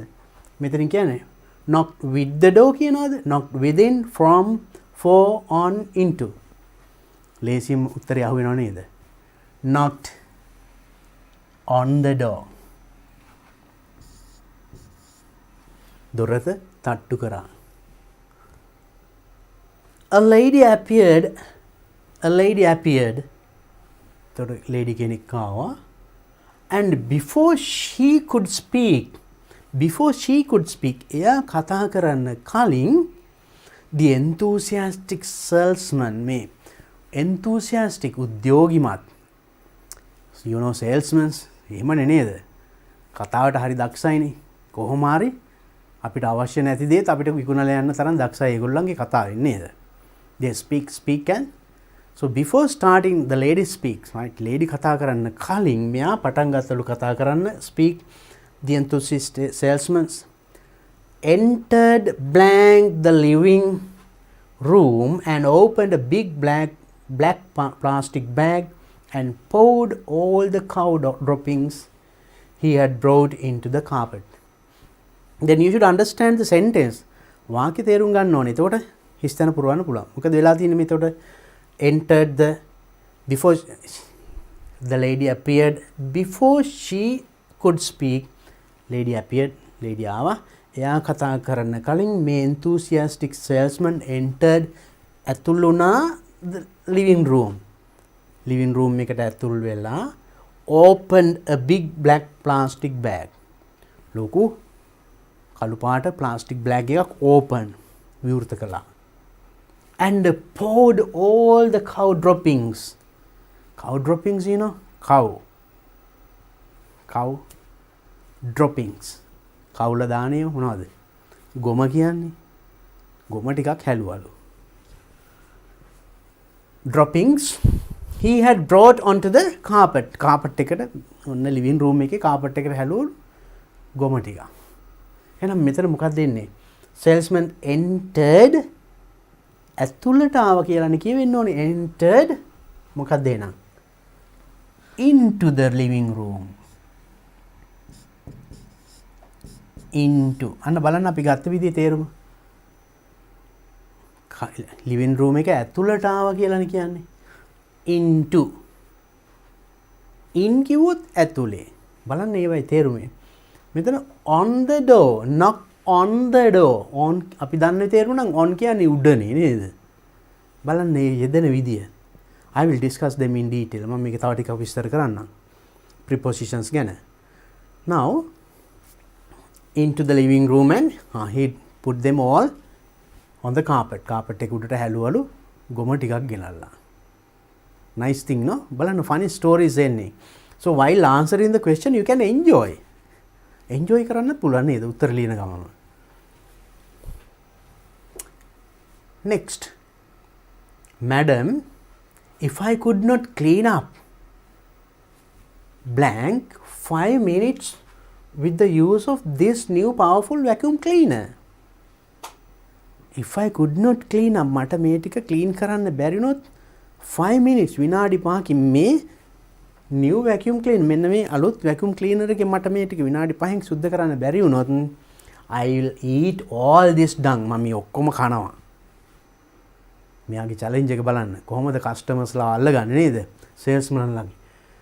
Exclaimed the eager salesman. Salesman කියලා තියෙනවා. එතකොට මොකක්ද දෙන්නේ මෙතනට? If I could not clean up clean this up. මට මේ ටික සුද්ධ කරන්න බැරි වුණොත් 5 minutes විනාඩි 5කින් ඒ අර්ථය දෙන්නේ අපි දැන් මේ දෙක ගත්තා නේද? දැන් මේ තුනෙන් තෝරන්න ඕනේ. Clean up with 5 minutes, within 5 minutes, from 5 minutes, for 5 minutes, which is better? විනාඩි 5කින් මට මේ ටික සුද්ධ කරගන්න බැරි වුණොත් කියන්නේ කොහොමද? with නෙමෙයි within is better. within.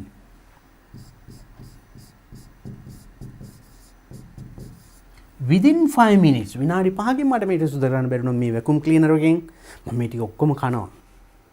ඒ කියන්නේ යාට එච්චර sure මේ vacuum cleaner එක හොඳට සුද්ධ කරන්න පුළුවන්. ඒ කියන්නේ මේක machine එක හොඳට වැඩ කරනවා කියන එක පෙන්වන්න තමයි එයා කරලා තියෙන්නේ. Then his job is selling vacuum cleaners නේ. එයාගේ රැකියාව එයා විකුණ ගන්න එකනේ කොහොම හරි. බලන්න දාපු trick එක. I will eat all these කිව්වා. Then බලන්න මෙතන inverted commas බලන්න open inverted commas close inverted commas, right? So you better pay attention. මෙන්න මේවට අවධානය යොමු කරන්න.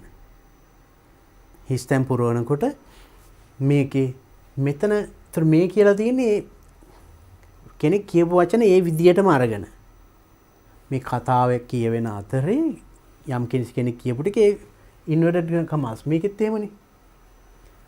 Do you wish to eat that blank chili sauce or tomato sauce? වා ඒවා කන්න බලාපොරොත්තු වෙන්නේ chili sauce එක්කද tomato sauce එක්කද? Ask the lady. lady අහලා තියෙනවා. Now you understand the situation නේ. අර ගොම ටික කලලා මේ challenge එක දුන්නේ මට මේක විනාඩි 5න් මේ vacuum cleaner එකෙන් clean කරන්න බැරි වුණා මම මේ ටික කනවා. ඉතින් lady ආවා ඔයා ඒවා මේ කන්නේ මොන එකද? chili sauce එක්කද? tomato sauce එක්කද? එහෙනම් අන්නේ තේරුම ඉන්න මෙතනට එනං හිස්තැන් පුරවන්න කොහමද? Do you wish to eat that? මොකක්ද දෙන්න ඕනේ? With, from, for, which is better? chili sauce සමග කියන්නේ සමගද කියන්නේ with chili sauce. බලන්න අපි උත්තරේ ගන්න විදිය. With chili sauce or tomato sauce? Then the bewildered salesman thought blank a while and asked, "Why, madam?" එයා ඒ ප්‍රශ්නේ අහපුවට මෙයා පොඩ්ඩක් තිගැස්සුණා මේ salesman. thought හිතුවා blank a while කියන්නේ පොඩි මොහොතක් හිතුවා. ඊට පස්සේ අහුවලු ඇයි madam කියලා. අන්න එහෙනම් මොකක්ද එහෙනම් thought a while මොකක්ද දෙන්නේ? thought from a while the thought for a while the thought for a while මොහොතක් හිතුවා කියන එක thought for. thought for a while and asked පොඩ්ඩක් හිතලා අහලා ඇයි madam ඇයි එහෙම කිව්වේ? ඒ කියන්නේ කන්නේ chili sauce එකද කියලා එහෙම ඇහුවනේ. Then There's no electricity in the house, the lady said. So lady කියලා දෙනවානේ මේ අපේ ගෙදර electricity නෑනේ කිව්වලු. That means to use the vacuum cleaner you need electricity. Vacuum cleaner එක use කරන්න electricity ඕනේ. Electricity නැති ගෙදරක ගිහින් මේ විකුණන්න හැදුවේ. දැන් මෙයාට එහෙනම් කන්න වෙනවා වැඩි නේ. So it's a beautiful story, funny story.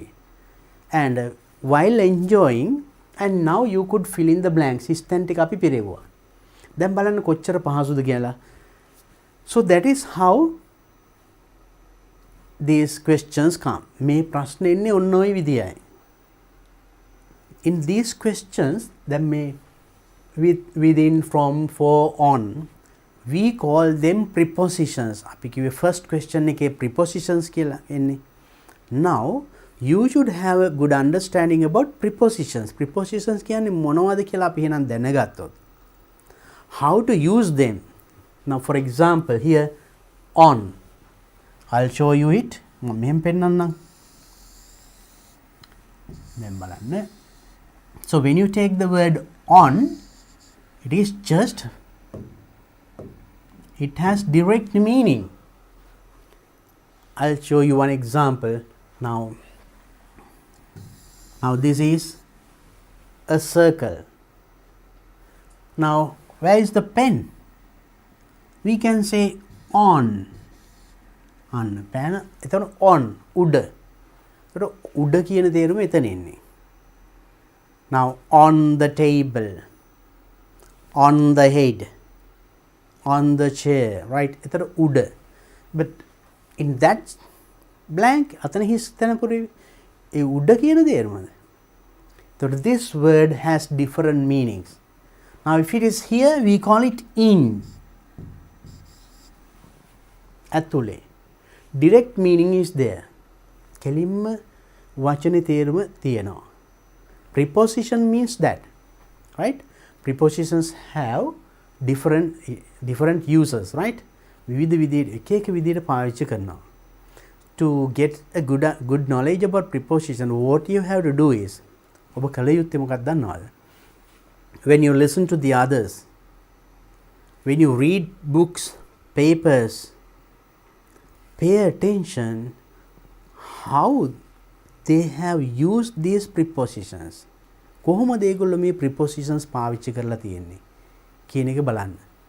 Because in other grammar point, like you know, if it is tenses, past tense, present tense, future tense, එහෙම කිව්වම අපිට ඒක එන්නේ මෙන්න මේ විදිය කියලා we can teach it. But prepositions we can't say the word on දාන්නේ මෙන්න මේ විදියටයි මේ එකම විදියයි කියන්න බෑ. Because on is used in different ways. Now here on we use like this. On Monday, before a date, දවසක් සඳහන් කරනකොට we call it on Monday. ඒ කියන්නේ සඳුදා උඩ කියන තේරුම නෙමෙයි. Right? So before a date, before when you talk of journeys, we went on a trip කියනවා. We went on a trip. යම්කිසි we went on a pilgrimage. We went on a journey. අපි ගමනක් ගියා. ඒ ගමන් ගැන කියනකොට අන්න ඒ වගේ කියනකොට එතන on use කරන්නේ. ඒතර බලන්න එතන පාවිච්චි වෙන විදිය මේකට වඩා වෙනස් නේද? direct meaning එක simple preposition එක අර on කියන්නේ උඩ කියන එක නේද? ඒකේ විවිධ තේරුම්. On a trip, on Monday, right? And also උඩ කිව්වහම now just imagine now pen. If I keep the pen, now where's the pen? On the head. කියන්න පුළුවන් නේද? හැබැයි මීට උඩින් ඔන්න fan එකක් තියෙනවා නම් where is the fan? Can you say it's on the head? Now there can be a fan or something else. දැන් උඩ තියෙන fan එක එතකොට ඒකත් උඩ කියලා කියන්නේ අපි සිංහලෙන් නන් නේද? But do we say it's on the head? The fan is on the head? No. It is, we call it above. අන්න බලන්න. Different prepositions, different meanings, right? Above. ඒ වගේම now think that there is a table and I am going to jump. ඒකට උඩින් පනින්න යනවා. එතකොට කොහොමද ඒකට කියන්නේ? I am going to jump on the table. නෑ, we call it jump over. Right? Now the birds fly over the house, over the roof. Get a උඩින් ඉගිල්ලා ගියා කියන්නේ උඩින්. Now you see the way. Now this is I am talking about that lesson. අපි දැන් එනම් first question එකයි සාකච්ඡා කරේ. ඒකේ ආවේ prepositions. අපි එක question එකක් කරා. දැන් ඒවයි ඒ questions ඒ prepositions කොහොමද අපි preposition ගැන ඔන්න පුළුල් දැනුමක් ගන්නයි මේ අද හදන්නේ. ඊට පස්සේ ආයෙ තව ප්‍රශ්න ටිකක් සාකච්ඡා කරමු. දැන් බලන්න. Then over. Now if it is here we call it under. Under කියන්නේ යට. Right? Now you see now then you can get an idea. අපිට දැන් පොඩි අවබෝධයක් එනවා එහෙනම් මේ prepositions කියන්නේ මොනවද කියලා. අපි හිතමු ඔන්න පෑන මේසෙ උඩ තියෙනවා. මම ඕක වාක්‍යයකින් කියනවා the pen is the table. කිව්වොත් මොකද වෙන්නේ? නිකන් හිතලා බලන්න. මම ඔන්න පෑන මේසෙ උඩින් තියලා මම ඒක ඉංග්‍රීසියෙන් කියනවා the pen is the table කිව්වොත් එහෙම. The pen is a clear meaning. පැහැදිලි තේරුමක් එනවද? පෑන මේසේ. Without the word preposition එක නැතුව මෙතන අකුරු දෙකයි. on කියන එක. එහෙනම් මෙතනට on එන්න ඕනි. on the table. ආවොත් තමයි මේකේ පැහැදිලි තේරුමක් එන්නේ. එහෙනම් මේ වචනේ මොකද කරේ? telling the relationship between these two nouns. මේ noun දෙක අතර තියෙන සම්බන්ධතාවය කියන්නේ. table එකයි පෑනයි. pen is on the table, under the table, near the table. Then this preposition, though it is a small one, පුංචි වචනයක් වුණාට ඒක නැත්තම් වාක්‍යයට නිවැරදි තේරුමක් එන්නේ නැහැ. So then we can't just neglect these things saying that they are small words. පුංචි වචන කියලා අමතක කරන්න බෑ. එහෙම වුණොත් තේරුම වර්ධින්න පුළුවන් නේද? Therefore we learn more about it. Right. And under. Then there are some more things. What comes? Under කියනවා යට. Below කියනවා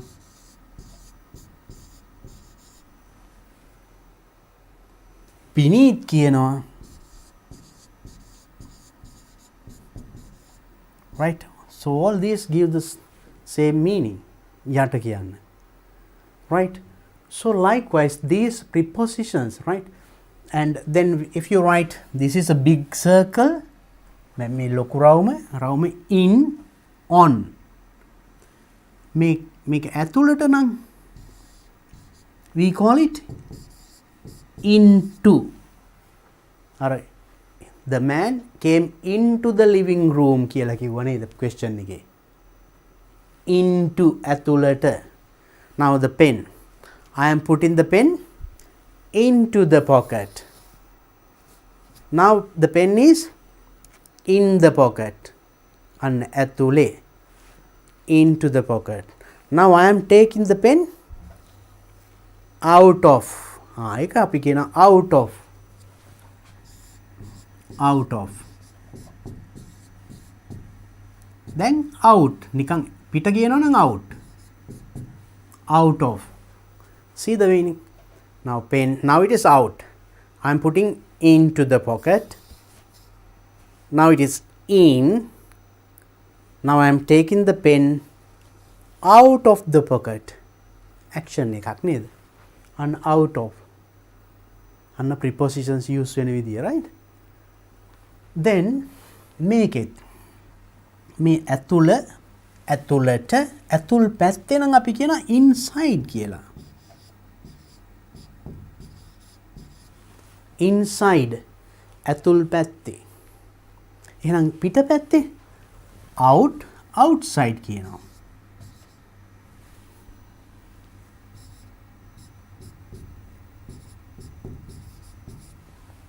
outside. Then now this is a big circle, then I am drawing another small circle. පුංචි රවුමක් ඇඳලා. Then big circle and a small circle. Now where is the pen? We call it between. රවුම් දෙක මැදනේ දෙකක් හෝ දෙදෙනෙක් අතර තියෙනවා කියනවා නම් අපි කියන්නේ between. Now the pen is between the two circles. Two circles දෙක මැද. Right? Town දෙකක් මැද. How do you say? Now Palmadulla is between Ratnapura and Balangoda. Avisavela is between Colombo and Ratnapura. එහෙම කියන්න පුළුවන්. Or Nimal is between Kamal and Sunil. දෙදෙනෙක් අතර, දෙන්නෙක් අතර, දෙකක් අතර කියනවා නම් we use between. But now when we go to the classroom, අපි පන්තියට යනවා. පන්තියට ගියාම පන්තිය හැමතැනම යනවා. පන්තිය මැදට යනවා. So when you are in the පන්තිය මැද නම් the teacher is between the children. No. Children කිව්වම ගොඩක්නේ. එහෙනම් ගොඩක් අතර නම් අපි කියන්නේ among කියලා. එතකොට අපි between කියන්නේ. between කියන්නේ දෙන්නෙක් අතර. ළමයි දෙන්නෙක්ගේ නම් දෙකක් කියලා. මේ පැත්තේ ඉන්නවා ළමයි ආයෙ දෙන්නගේ නම් කියලා කියන්න පුළුවන්. ළමයි ගොඩක් අතර නම් අපි කියන්නේ among. So these words, these meanings are very useful for you to use or answer the first question. අපි මේ පළවෙනි ප්‍රශ්නයට උත්තර දෙන්න අවශ්‍ය වෙන background එකයි මේ හදන්නේ. Right? Among කියනවා. Then ගොඩක් අතර නම් එතකොට among. Then small circle එක කොහෙද තියෙන්නේ? big circle එක ළඟ කියන්න පුළුවන්. අපිට කියන්න පුළුවන් by. by කියන්න පුළුවන්. near කියන්න පුළුවන්. නේද? බලන්න එකම preposition එක විවිධ විදිහට එන විදිය. Right? And next small circle එකේ තියෙන next to කියන්න පුළුවන් ඊළඟට. next නැත්තම් after. after කියන්නේ පසුව. පොඩි circle එකේ තියෙන ලොකු circle එකට පස්සේ after. මේ ලොකු එක තියෙන්නේ ඉස්සෙල්ලා ඒකට කියන before. before, after. Right? So it's very funny way of using, isn't it? And by කියන්නේත් near කියන්නේ by the river.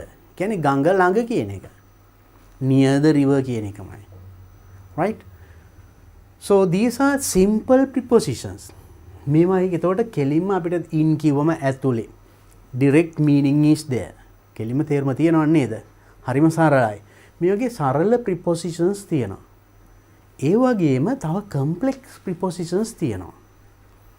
මේවාට අමතරව මේ වචන විවිධ විදිහට මෙන්න මේ විදිහට මම example එකක් මේ කිව්වේ. මෙතන on කියන්නේ උඩ. නමුත් on කියන එක use වෙනවා මේ විදිහට. on Monday, on a trip, on a journey ඒ විදිහ. මේ වගේ තව ටිකක් තියෙනවා. Right. So now I will discuss them all today. අපි ඒ ටික ඔක්කොම සාකච්ඡා කරමු අද. හරි. දැන් ගොඩක් වෙලා අපි මේක නරඹුවානේ.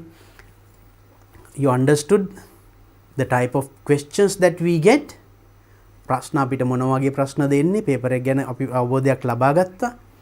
ඒකේ අපි පළවෙනි ප්‍රශ්නේ මොකක්ද ආවේ prepositions කියන එක අපි අවබෝධ කරගත්තා. prepositions එක ප්‍රශ්නයකට උත්තර ලිව්වා. ඊට පස්සේ prepositions අපි ඔන්න දැන් සාකච්ඡා කරන්න ගත්තේ. ඒකේ simple prepositions we discuss. සරල පොඩ්චිම කෙලින්ම තේරුම් ගන්න පුළුවන් prepositions ටික සාකච්ඡා කරේ අපි මේ. අපි එහෙනම් තව ඉදිරියට මේ ටික තව ටිකක් සාකච්ඡා කරමු විස්තරාත්මකව. ඒ ටික පුංචි බ්‍රේක් එකක් අරගෙන නේද? දැන් එක දිගට ගොඩක් වෙලා නරඹුවානේ. පොඩි බ්‍රේක් එකකට පස්සේ අපි එනම් මේකේ ඉතිරි ටිකත් සාකච්ඡා කරමු. එනම් දෙකක් බීලා ඉන්න. අපි ඊළඟ කොටස ඊළඟට බලමු.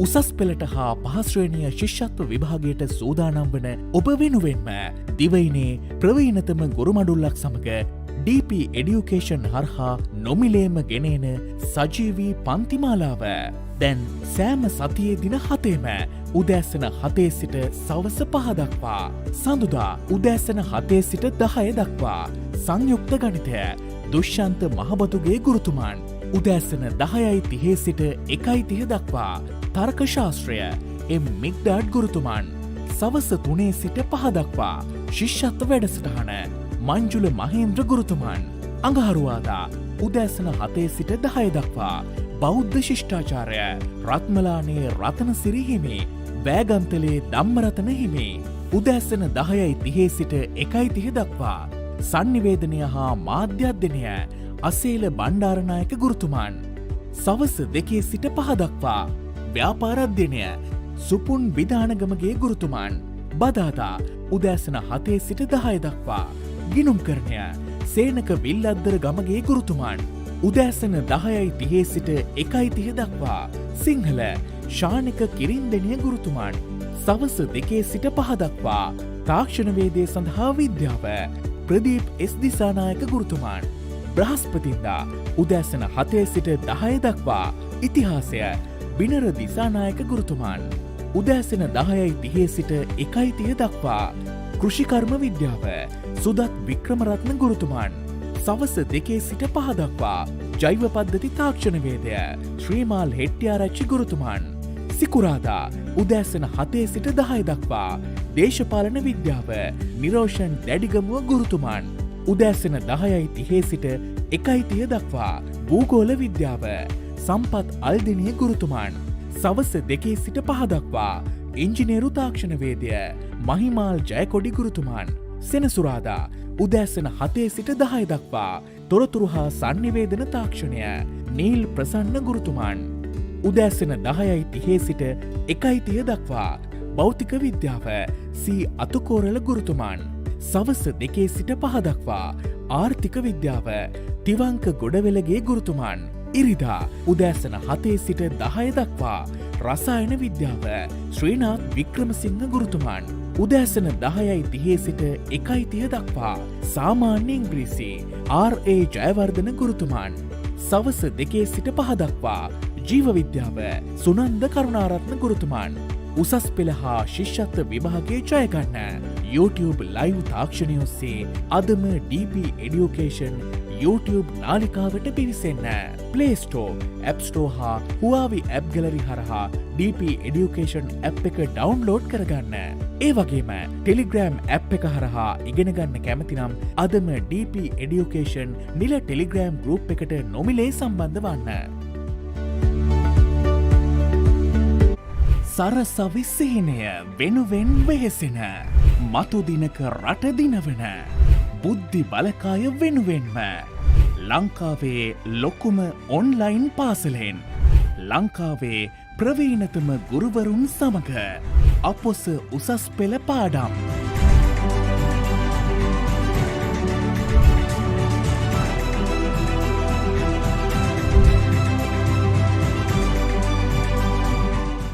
අපි කිව්වා ඒ සීමාකාරී ඝර්ෂණ බලය යම් පෘෂ්ඨ දෙකක් අතර ඒ පෘෂ්ඨ දෙක තෙරපී ඇති ප්‍රමාණයට නැත්නම් ඒ පෘෂ්ඨ අතර අභිලම්බ ප්‍රතික්‍රියාවට අනුලෝමව සමානුපාතිකයි. සාමාන්‍ය පෙළදී ඔය දරුවා මං එක්ක ඉගෙන ගත්තේ ද්විමාන තලයේ ගැටලු 2D එක. දැන් 3D දෙනවා. එතකොට අපි කියනවා එහි අගය 4යි කියලා. එහෙනම් ඔයගොල්ලෝ ප්‍රධාන වශයෙන් මුලුවට දාගන්න ඕන කාරණාව තමයි මේ කිසියම් තැනක සීමාව තියෙන්න නම් ඒකේ වමස් සීමාවේ අගයයි ඒකේ දකුණස් සීමාවේ අගයයි අගයන් දෙක ළමයි පැහැදිලිවම එකම අගයකට යන්නේ. විවසාගත ක්‍රියාවලිය හැදෙන්නේ මේ විදිහට. ඒක අපි පළවෙනි එක කතා කරා නව්‍යතා සම්පාදනය කියන ඉනෝවේෂන්ස්.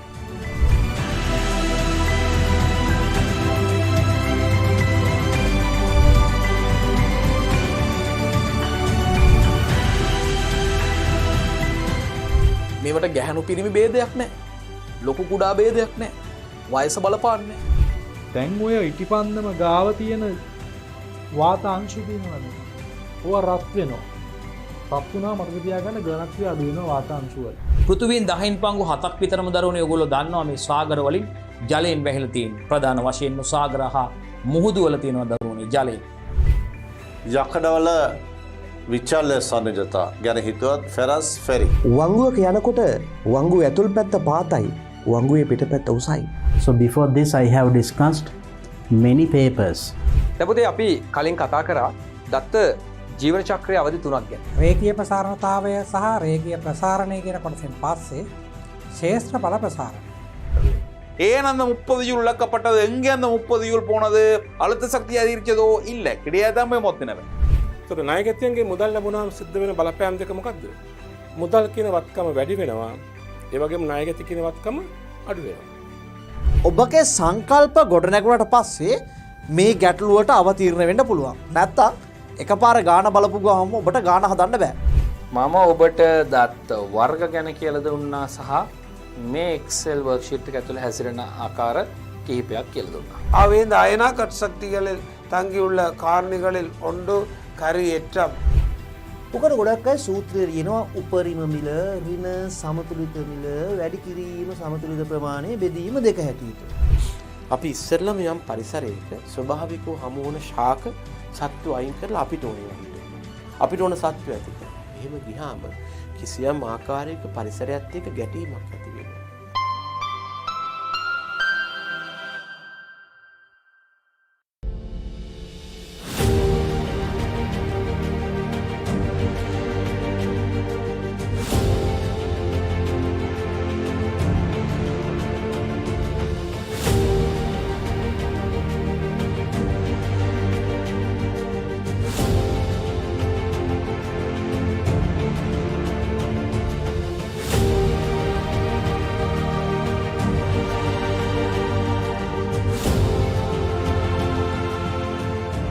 We can observe the lycopodium powder through the eyepiece and adjust the focus. You can see the crosswire. වර්තමාංකයේ සෙවීමට භාවිතා කරන වීදුරු කුට්ටිය තියෙනවා. මොන වගේ ප්‍රතිබිම්බයක්ද පේන්නේ කියලා. දැන් ගොඩක් දුරට සමපාත වෙලා තියෙන්නේ.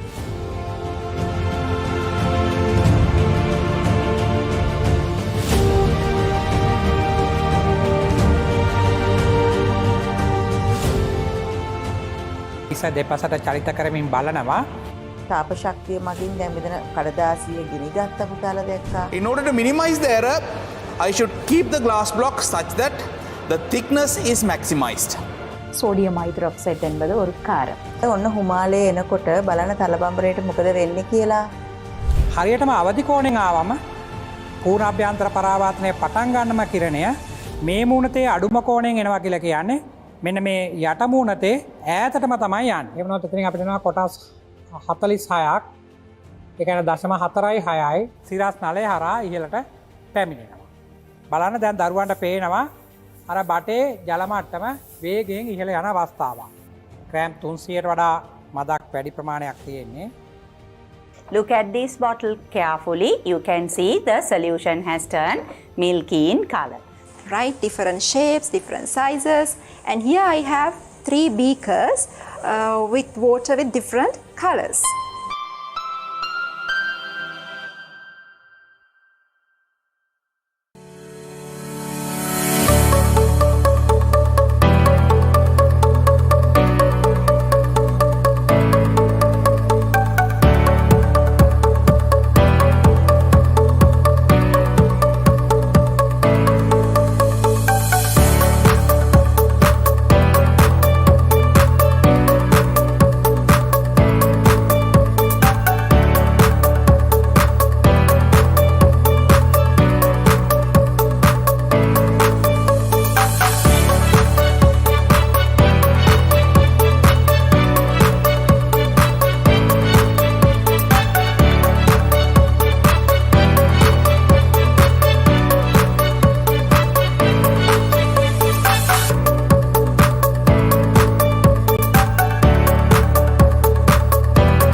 Right, welcome back to the biggest online school DP education. අපි එනම් නැවතත් එනම් online class එකට අපි ආවා. So we were discussing prepositions, simple prepositions. So we understood the first question of the first paper, that is preposition in all previous years, no? කලින් අවුරුදු වල අපි බලාගෙන ආවා හැම එකෙම පළවෙනි ප්‍රශ්නේ prepositions වලින් ඇවිල්ලා තින්නේ. Prepositions පාඩමයි අපි හිනා සාකච්ඡා කරේ. මේකේ these things මේ වචන කෙලින්ම තේරුමක් තියෙනවා. on, in, at ඒ වගේ ළඟ තේරුම තියෙනවා. But these words appear in different ways. මේවා තව විදියට මේ බලන්න. Right, I told you මං කිව්වනේ. Though it gives the direct meaning, දැන් මෙතන in කිව්වම ඇතුලේ, on කිව්වම උඩ, but here it is used in different way. In, we use the word in කියන එක අපි පාවිච්චි කරනවා මේ විදිහට. In January. එහෙනම් මාසයක් ගැන කියවෙනකොට අන්න ඒකට කලින් in කියන වචනේ එනවා. In then in 1995 1995 එහෙනම් ඒක අවුරුද්දක් කලින් අපි දාන්නේ preposition එක in. බලන්න දිනයකට කලින් නම් on, අවුරුද්දකට කලින් in. So this knowledge will help you to answer the first question, right? මෙන්න මේ දැනුම ඕනේ වෙනවා එහෙනම් පළවෙනි ප්‍රශ්නෙට උත්තර ලියන්න. In. Or else we can say in the morning,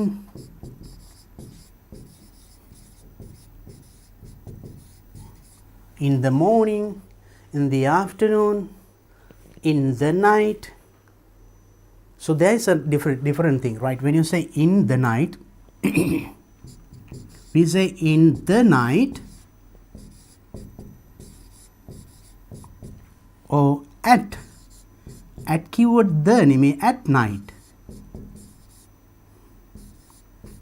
See the difference? බලන්න අන්නේ වගේ මේවා යෙදෙන තැන් බලලමයි අපි මේක අල්ල ගන්න ඕනේ.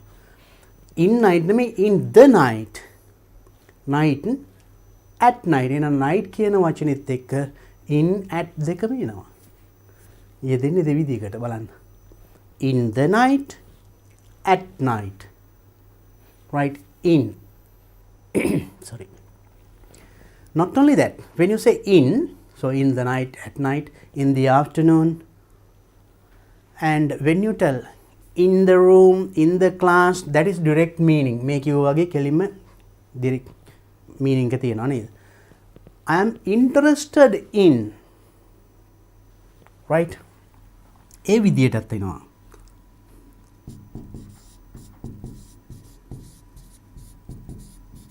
Interested in. දැන් බලන්න එතන පාවිච්චි වෙන විදිය.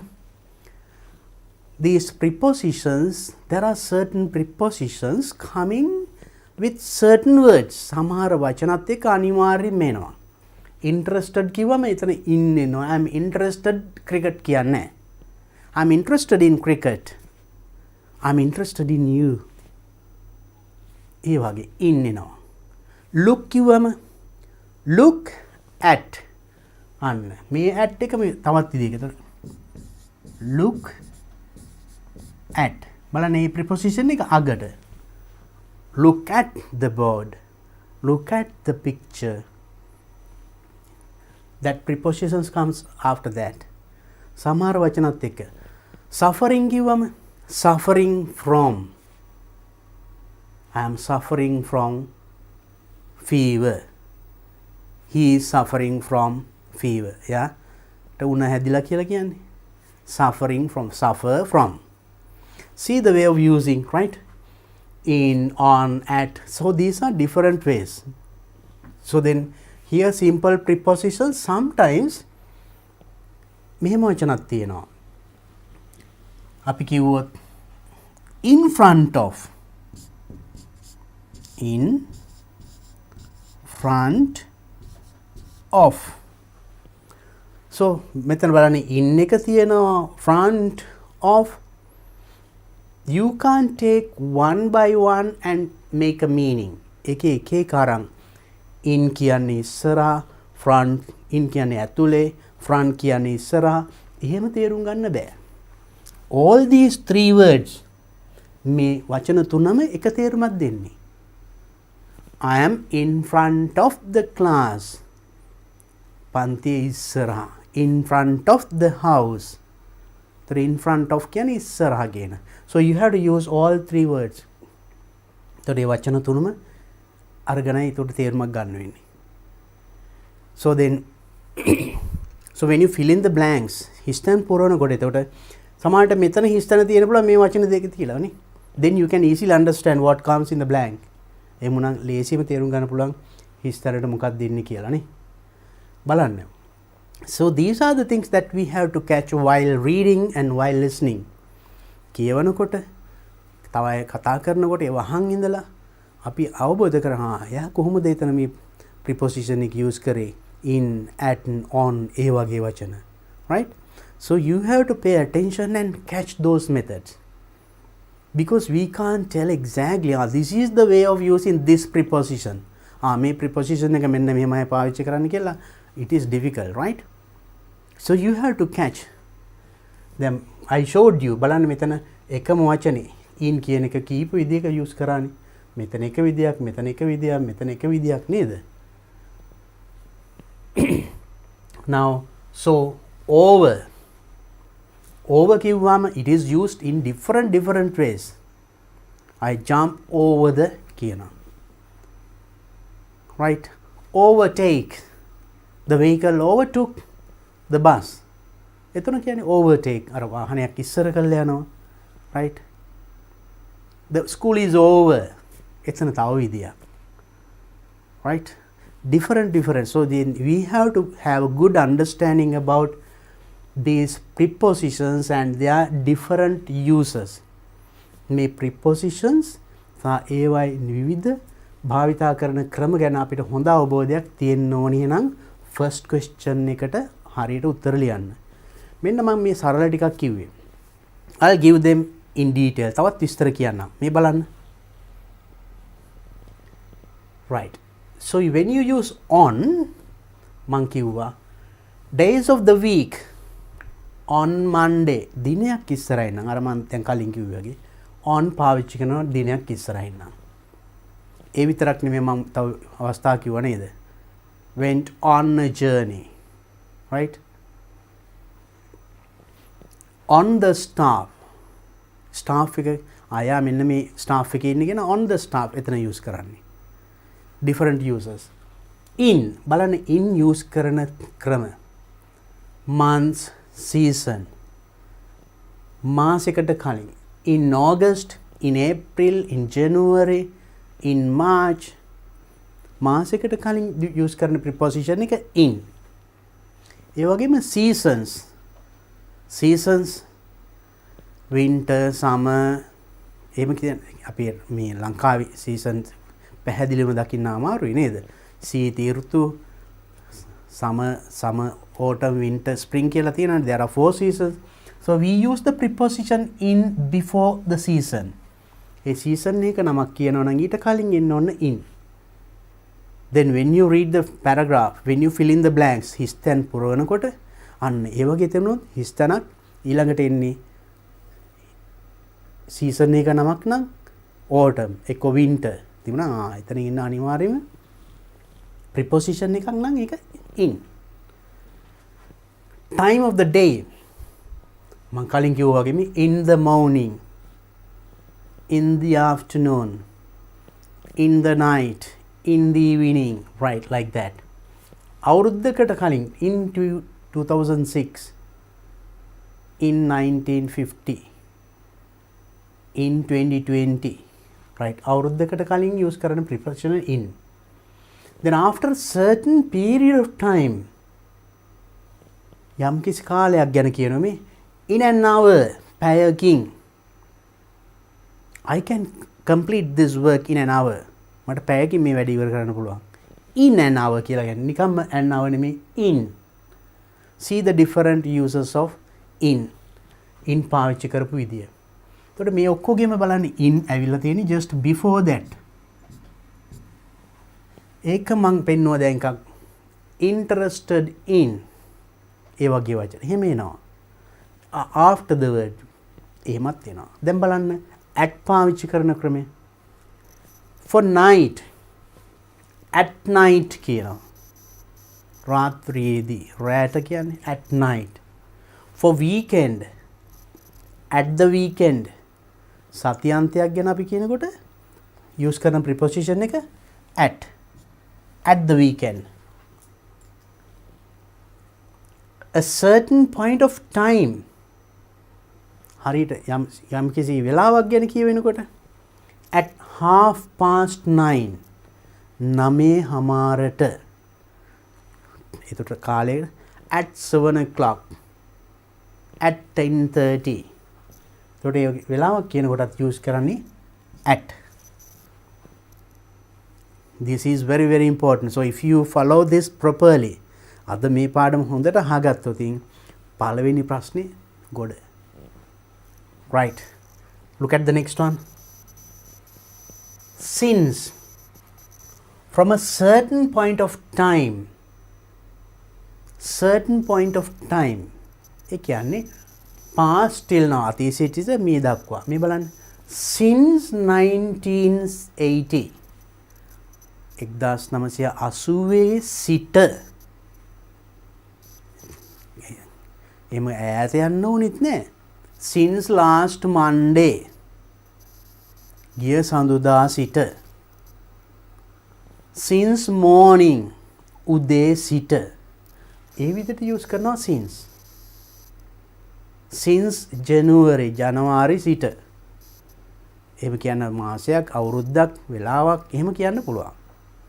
since සිට කියන වෙලාව 80 සිට 1980 සිට. Right. Now this year DP Education online school or classes මේ අවුරුද්දේ උසස් පෙළ දරුවන්ට since 23rd මේ මාසේ 23rd 23 වෙනිදා සිට හැමදාම තියෙනවා every day.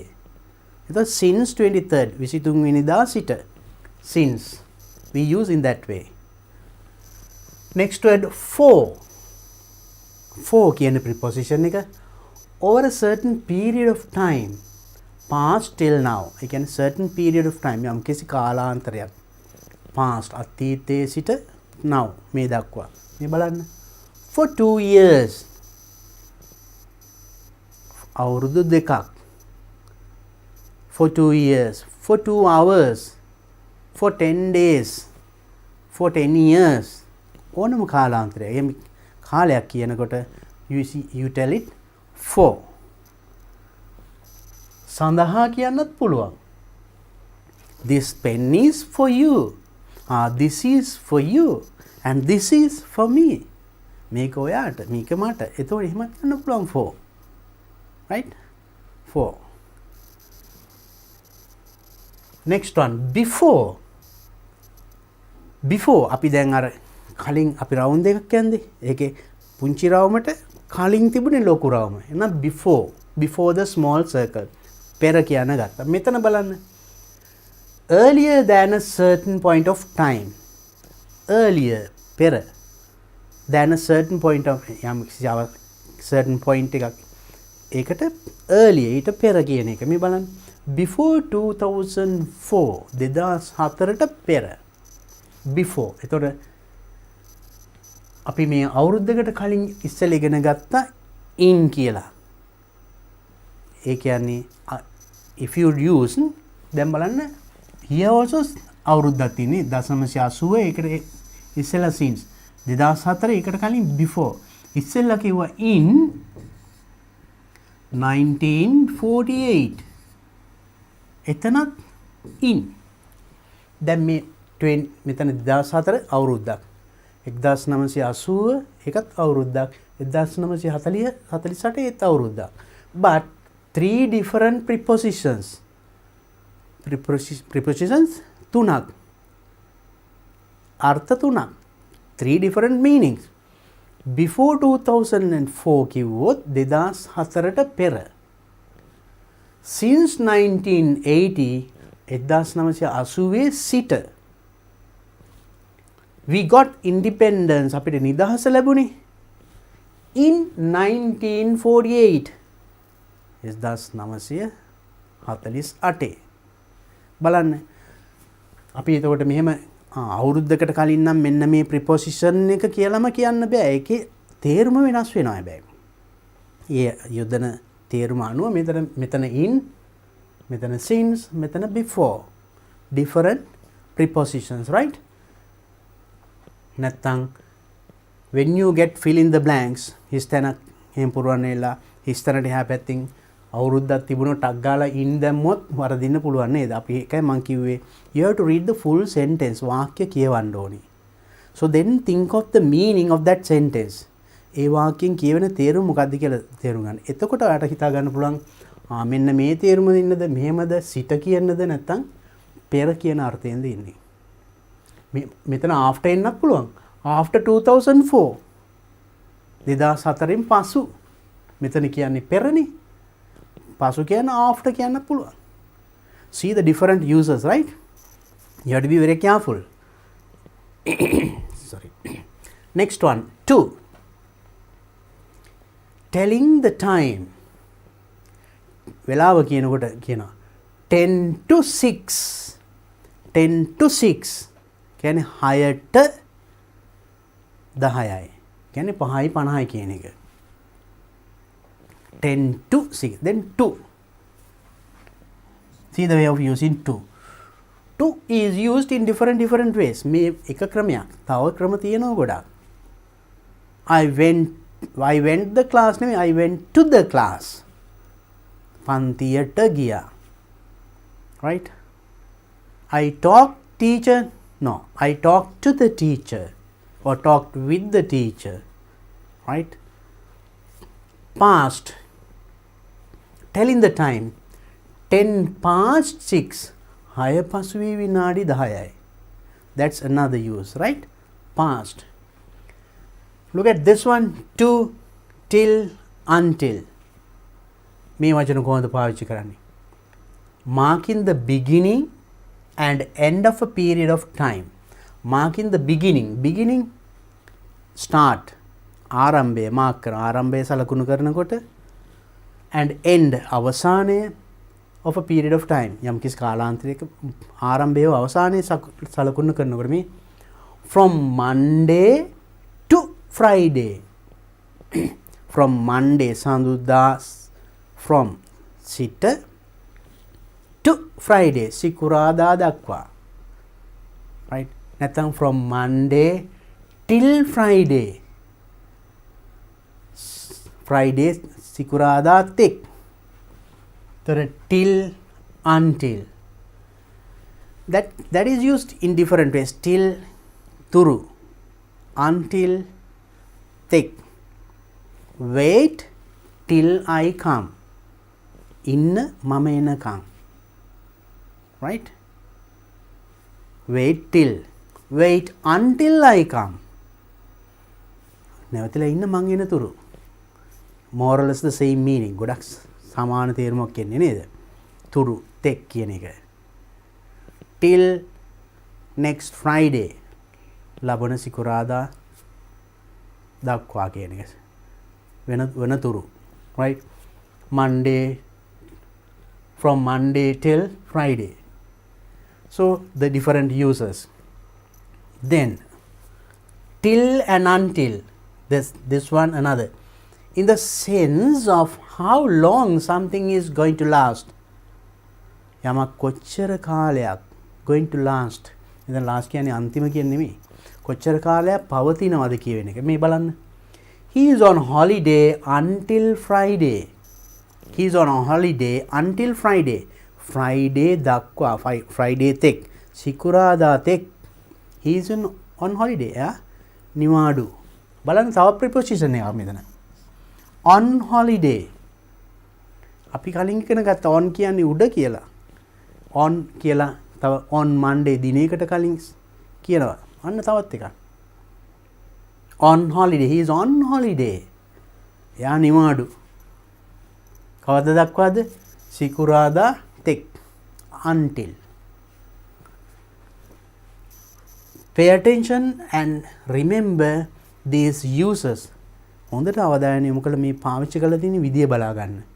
Then you can easily find the correct answer for those blanks in those questions. Next one, by. Earlier we talked by කියන එකෙන් ළඟ කියන්න අපි ඉගෙන ගත්තා නේද? By the river. ගංගා ළඟ. Come and sit by me. Sit near me කියන එකම තමයි. මෙතන බලන්න in the sense of at the least. Least අවමය කියන එක. ඒ කියන්නේ I will be back by 6 o'clock. I'll be back by 6 o'clock. මම 6 වන විට අඩුම තරමේ 6 වෙනකොට මම එන්නම් කියන එක තමයි. by 6 වෙනකොට මම එන්නම්. I will be back. ආපසු එන්නම් by 6 o'clock 6 වෙනකොට. At least කියන එක. And up to a certain time. යම් කිසි වෙලාවක් දක්වා මේ බලන්න. By 11 o'clock I had read 5 pages. 11 වන විට I had read 5 pages. මම කොළ පිටු pages 5ක් කියවලා ඉවරයි. I had read මම කියවලා තිබුණා pages 5ක්. By 11 o'clock 11 වන විට. So see the different use. By 6 o'clock I'll be back by 6 o'clock. Or by 11 o'clock I had read 5 pages. By. And also by තවත් පාවිච්චි කරනවා. දැන් අපි චිත්‍රයක් එහෙම ඇඳුවොත් එහෙම arts by කියලා ලියනවා නේද? arts by කවුද කියලා නමක් ලියනවා. arts by රුවන්. ඒ කියන්නේ රුවන් විසින් අඳින ලදී කියනවා. එතකොට යූස් කරන්නේ by. Right? You go today I came by bus. ඒ තවත් විදියකට. මම අද ආවේ බස් එකේ. එහෙනම් ගමනක් යනකොට by car, by van වාහනයක යනකොට එහෙම කියනවා. පයින් එහෙමනම් by foot නෙමෙයි on foot කියලා කියන්නේ. See the way. බලන්න විවිධ යෙදුම්. This is what you have to remember. මෙන්න මේවා තමයි මතක තියාගන්න ඕන, right? So පයින් නම් then by, this is one way. Another by bus. පයින් නම් on foot. See, different. And let's see the next. In. Furthermore, තව දුරටත් බලන්න in එක තවත් වෙන විදිය. Room, building, street, town, country. ඒවා ඇතුලේ කියන තේරුම. In the kitchen. In the kitchen. Kitchen එක කුස්සිය ඇතුලේ. අන්න ඇතුලේ කියන direct meaning as we discussed earlier. In Colombo. I live in Colombo. Colombo ජීවත් වෙන්නේ. ඒ වගේ. Next, in Colombo, in Ratnapura, in Matara, right? Then book, paper, etc. That means in the book. It's in the book. ඒක පොතේ තියෙනවා. Right? In the book. Then car, taxi, right?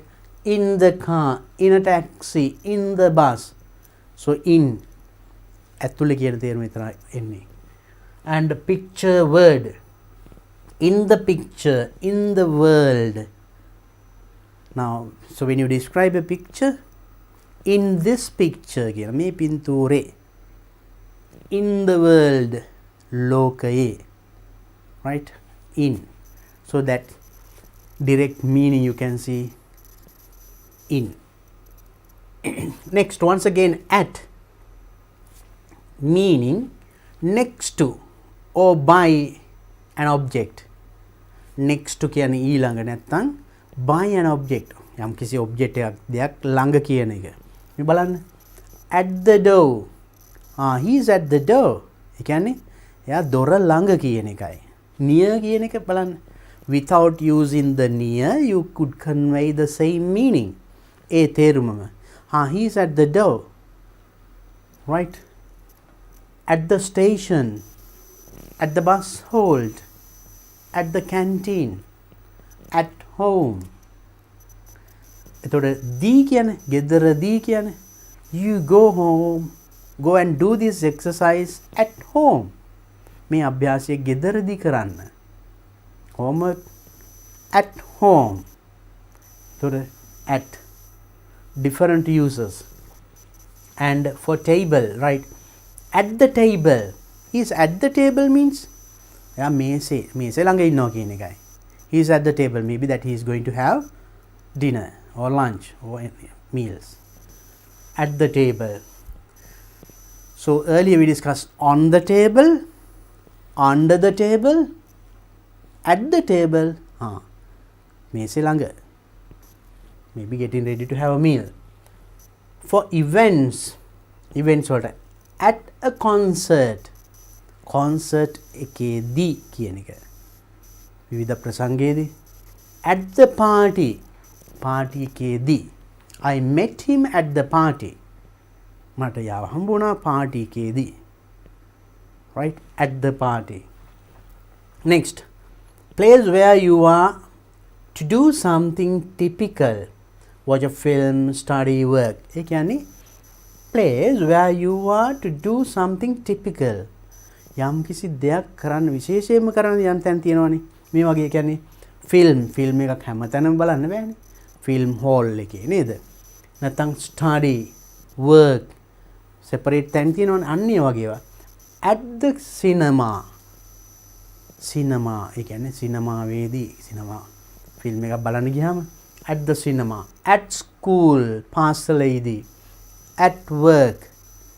So when you talk of those things, you use the preposition at. එතකොට මේ වයිදී අපි පාවිච්චි කරන preposition එක at. බලන්න at පාවිච්චි කරන විදි කීයක් තියෙනවද කියලා. ඒක මම කිව්වා මේ at එක සමහරට වචන එහා පැත්තෙන් එනවා මෙහෙම. මේ බලන්න. Look window කියන්නේ look picture wrong. Look at the picture.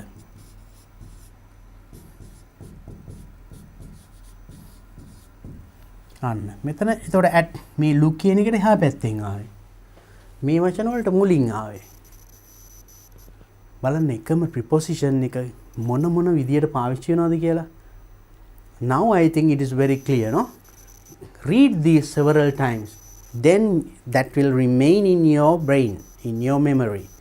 එක කීප වතාවක් කිව්ව මතකෙ හිටිනවා. And also when you read text, පොත් කියවනකොට පත්තර කියවන, I told you to read a newspaper. අඩුම තරමේ as a A-level student, buy one newspaper at least for a month. මාසෙකට එක paper එකක්වත් ගන්න. And read whenever you are free. නිකන් ඉන්න වෙලාවට කියවන්න පොඩි articles. Then pay attention to these prepositions. බලන්න ඒවයි මේ preposition අපි මේ සාකච්ඡා කර ඒවා කොහොමද යෙදිලා තියෙන්නේ කියලා. You may find some other different ways. මීට අමතර තවත් ක්‍රම තියෙනවා. That's why I told this is the only way කියලා කියන්න බෑ. මෙන්න මේකම විදියමයි. We can't tell prepositions like that. You might find definitely some other new ways. තව ක්‍රම වලට අහු වෙන්න පුළුවන් paper එක කියවනකොට. Explore. ගවේෂණය කරන්න. You can do it, right? Now let's look at some more. අපි බලමු තව ටිකක්. On. We discussed earlier also, right? Attached.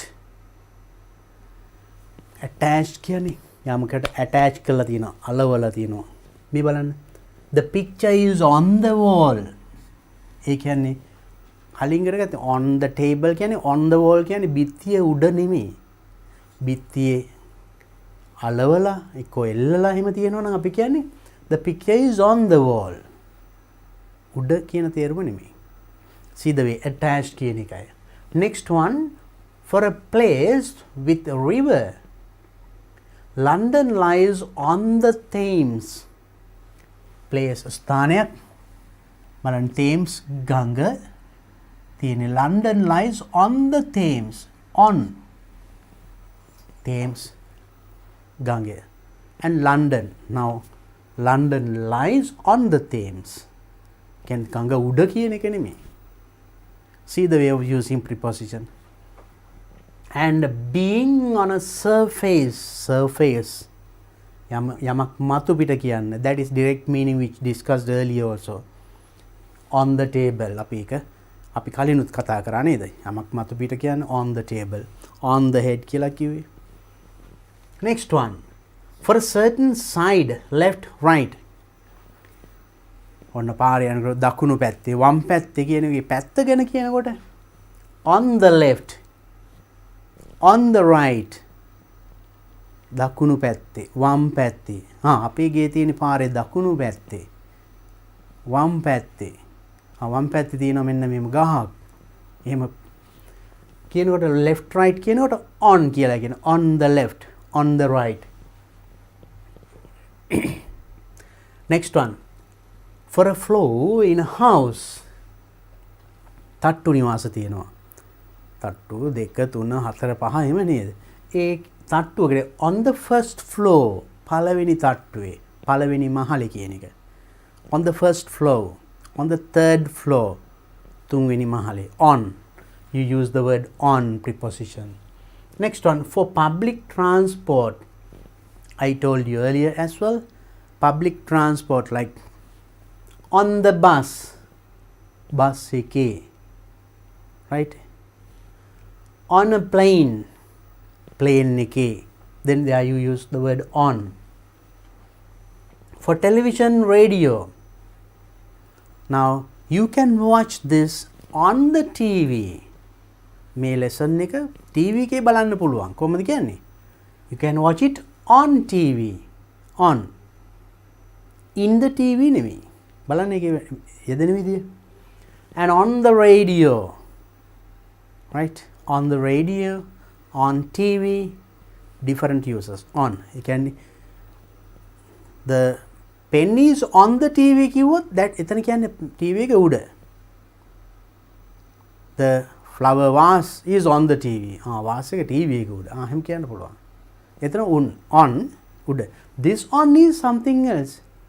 You can watch the same lesson, this lesson on TV. මේක TV එකෙත් බලන්න පුළුවන්. Right? And next one. By next to. Left to right of somebody or something. යම් කිසි කෙනෙක්ගේ left වම හෝ දකුණ right. Or something යම් කිසි දෙයක වම් පැත්ත හෝ දකුණු පැත්ත කියන්න we use the word this one, right? බලන්න. Jane is standing by or next to. Jane is standing. Jane හිටගෙන ඉන්නවා. කොහෙද? By John. John ළඟ. නැත්නම් next to John. John ගාවට ඊළඟට Jane. John Jane ළඟ ඉන්නවා නේද? Right, like that. Next to කිව්වොත් ඊළඟට. John, next to John, Jane. ඒ වගේ. By Jane by John කිව්වොත් John ළඟ. It can be either side. ඒ පැත්තේ වෙන්න පුළුවන්, මේ පැත්තේ වෙන්න පුළුවන්. Next one. Under. On the ground. Lower than something else or covered by. යමක් වහලා තියෙනකොට ඒක යට වෙන්න පුළුවන්. එහෙම නැත්නම් lower than something else යමකට ඊට යටින් කියන එක. යට කියන තේරුම තමයි. The bag is under the table. The bag is under the table කියන්නේ bag එක තියෙන්නේ මේස යට. So that is direct meaning of course, right? And below. Lower than something else but above ground. අන්න බලන්න. Above ground. මෙතන on the ground under කිව්වේ. මෙතන above ground එකට බිමට පොළවට උඩින් නමුත් යමකට යටින් something else. Lower than something else යමකට යම් කිසි දෙයකට යටින් නමුත් පොළවට උඩින්.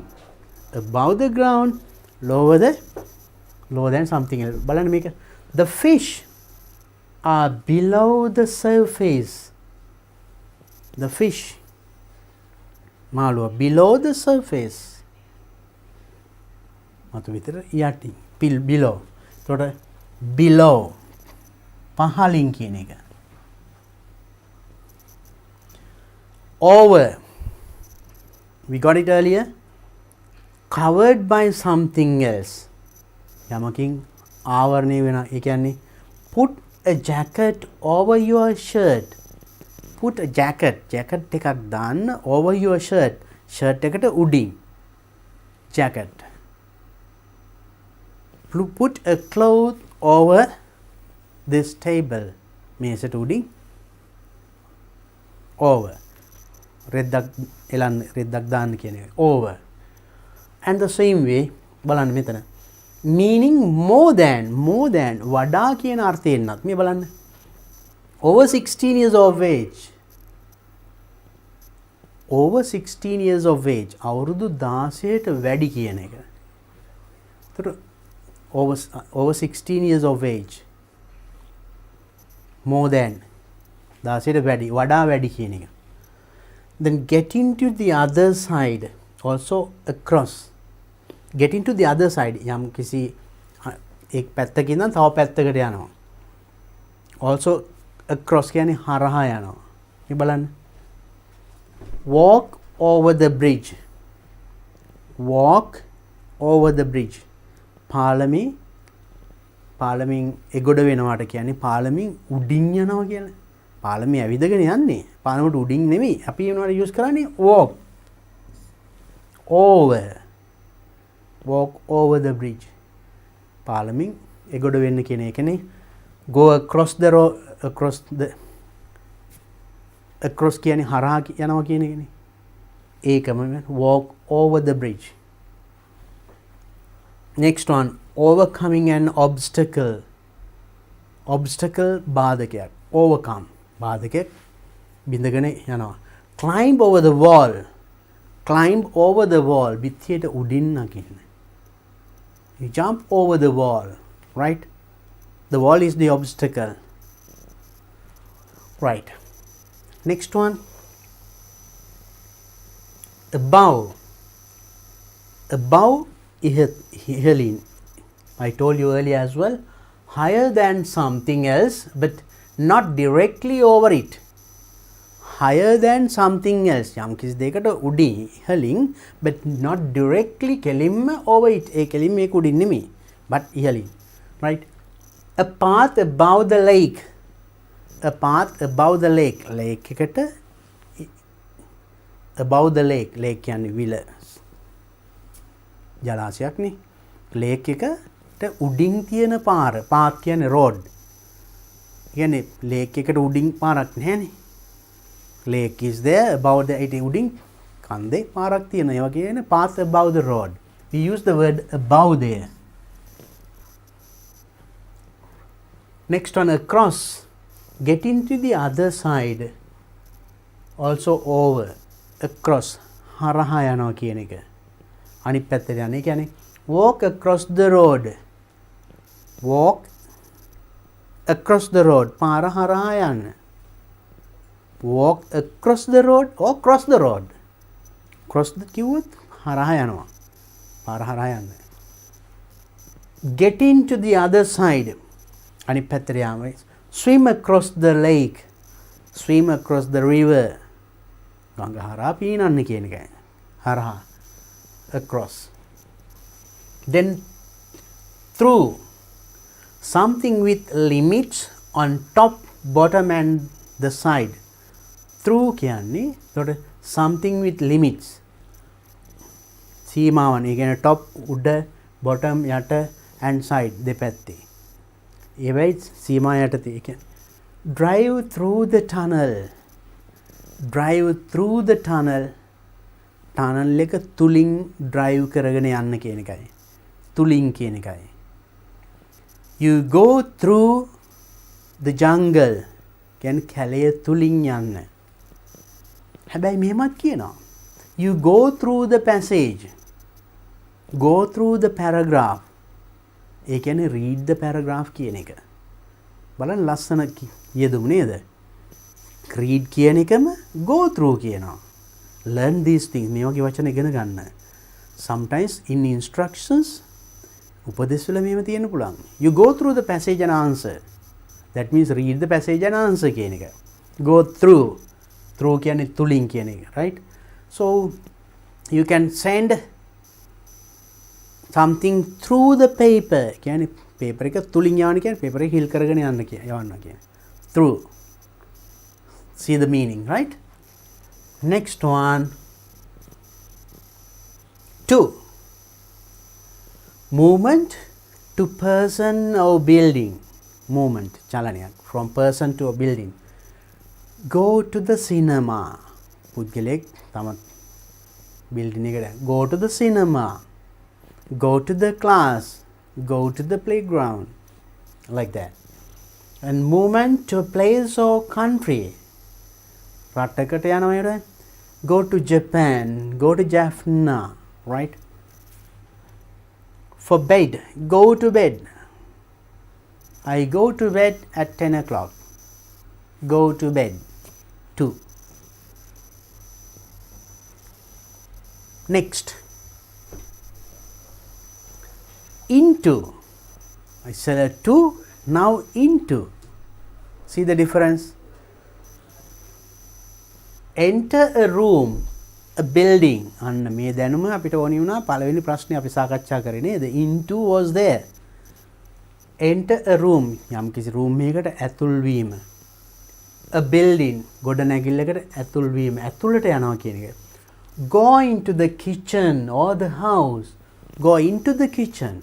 කුසිය ඇතුළට යන්න. ඇතුළට. or into the house. ගේ ඇතුළට යන්න. go into the house. go into the classroom. go into the main hall. right? into. and next one, towards. movement in the direction of something but not directly to it. movement in the direction of something. යම් කිසි දෙයක් දෙසට movement චලනය වීම. කමට කෙලින් මේකට නෙමෙයි ඒ දෙසට කියන එක. කෙලින් මේ ඔබ්ජෙක්ට් එකටම නෙමෙයි ඒ දෙසට. right? බලන්න example එක. go 50 meters towards the station. station එක තියෙනවා අරහෙ. දැන් වා මෙතන ඉන්නේ. go 50 meters towards the station. station එක දෙසට meters 50ක් යන්න. يعني station එකටම නෙමෙයි. ඒ දෙසට ගිහලා හැරෙන්න දකුණට වමට. so when you want to tell the way to a certain place, යම් කිසි ස්ථානයකට යන පාර directions කියනකොට you need this. go towards. I saw him going towards the office. මම දැක්කයා office එක පැත්තට යනවා. අන්න towards. කෙලිම office එකට නෙමෙයි office එක පැත්තට ගිහලා වෙන කොහේ හරි යන්න පුළුවන් නේ. I saw him going towards the canteen. ඒ දෙසට කියන එකයි. towards. and next, on to. movement to the top of something. movement to the top of something. යම් කිසි දෙයක් මතට මුදුනට යනවා කියන එක. jump onto the table. table මේසේ උඩට පනින්න. onto. as we did earlier, into කිව්වේ. come into the room, then onto උඩට. jump onto the table. next one, from. in the sense of where from. කොහේ සිටද කියන එක. a flower from the garden. a flower from the garden. මලක් කොහෙන්ද? garden එකෙන්. ගෙවත්තෙන්. right? home garden එකෙන් වෙන්න පුළුවන්. from the garden. so when you write letters, දැන් ලියුමක් ලියනකොට ලියන්නේ from from මෙයාගෙන් කාටද? to මෙයාට. from එතකොට යවන්නගේ කාටද? to ලබන්න. right? from and to. then who gave it? a present from my wife. මගේ wife ගෙන් present එකක්. from කාගෙන්ද? කාගෙන්ද? who gave it? කවුද දුන්නේ කියන එක. from the teacher, from my friend, from my sister ගෙන් කියන එකයි. right? from, then, to. So then these prepositions බලන්න විවිධ විදියට යෙදෙනවා නේද? remember them. So if you can remember these things, මෙන්න මේ ටික හොඳට මතක තියාගත්තොත් A level general English, first paper, first question, all right, you can answer well. බලමු ඊළඟට. there are many more. තව ගොඩක් තියෙනවා. මේකේ බලන්න. of, who, what does it belong to? of කියන එක belong to කියන්නේ අයිති. කාටද නැත්නම් මොකකටද ඒක අයිති කියන එක. මේ the page of the book, the page of the book, පොතේ පිටුව. son of Mr. Pereira, Mr. Pereira ගේ පුතා. අන්න ගේ කියන්නේ අයිතිය කියන belong to. belong කියන්නේ අයිති. බලන්න එතන to යෙදලා තියෙන විදිය. belong කියලා නවත්තන්න බෑ. belong to. මෙතනත් තව දෙයක් එක්කම ඉගෙන ගන්න පුළුවන්. the use of the preposition to. අපි කලින් to ඉගෙන ගත්තා නේද? බලන්න මෙතන තවත් විදිය. so that's why always there are new things. belong to. the page of the book, son of Mr. Pereira, of the leg of the chair, පුටුවේ කකුල, the legs table, tables leg කියන්නේ මේසේ කකුල, tables leg කියනවට වඩා හොඳයි leg of the table, the wheel of the vehicle, right? the color of the vehicle, vehicle එකේ පාට. ඒතර of ඒකේ කියන එක ඒකට අයිති, ඒක belong to. See the different uses, right? And also what does it show? The picture of a place. So picture of a palace. Palace එක පින්තූරයක්. Picture of a beach. Beach එකක පින්තූරයක්. This is a picture of a classroom. පන්ති කාමරයක පින්තූරයක්. Of a class. different uses of. බලන්න ඒක හරි ලස්සනයි නේද? So we need it. So when you speak, when you write, we use this often. නිතර use කරන word එකක් තමයි නේද? And by, who made it? කවුද ඒක හැදුවේ කියන එක. මම අර කලින් කිව්වේ චිත්‍රයක් කියමන්ද? arts by රුවන් කිව්වා නේද? ඒ වගේම a book by W.S. Silva. W.S. Silva විසින් ලියන ලද කියන එක තමයි මේ. who made it? කවුද ඒක හැදුවේ? කවුද ඒක ලිව්වේ? කවුද ඒක ඇන්දේ? ඒක කියන්න අපිට use කරන්න පුළුවන් by දාලා නම. by W.S. Silva. That means W.S. Silva විසින් ලියන ලද. arts by කිව්ව අඳින ලද. මෙන්න මෙයා විසින් කියන එක. by. Next one, once again, on. Walking or riding on horseback. On walking, පයින් යනවා නම් එක්කෝ horseback. අශ්වයාගේ පිටේ එහෙම යනවා නම් අපි දාන්නේ on. මේ on foot. I told it earlier as well. Sorry. On horseback. Bicycle නම් on the bicycle. On. Entering a public transport vehicle.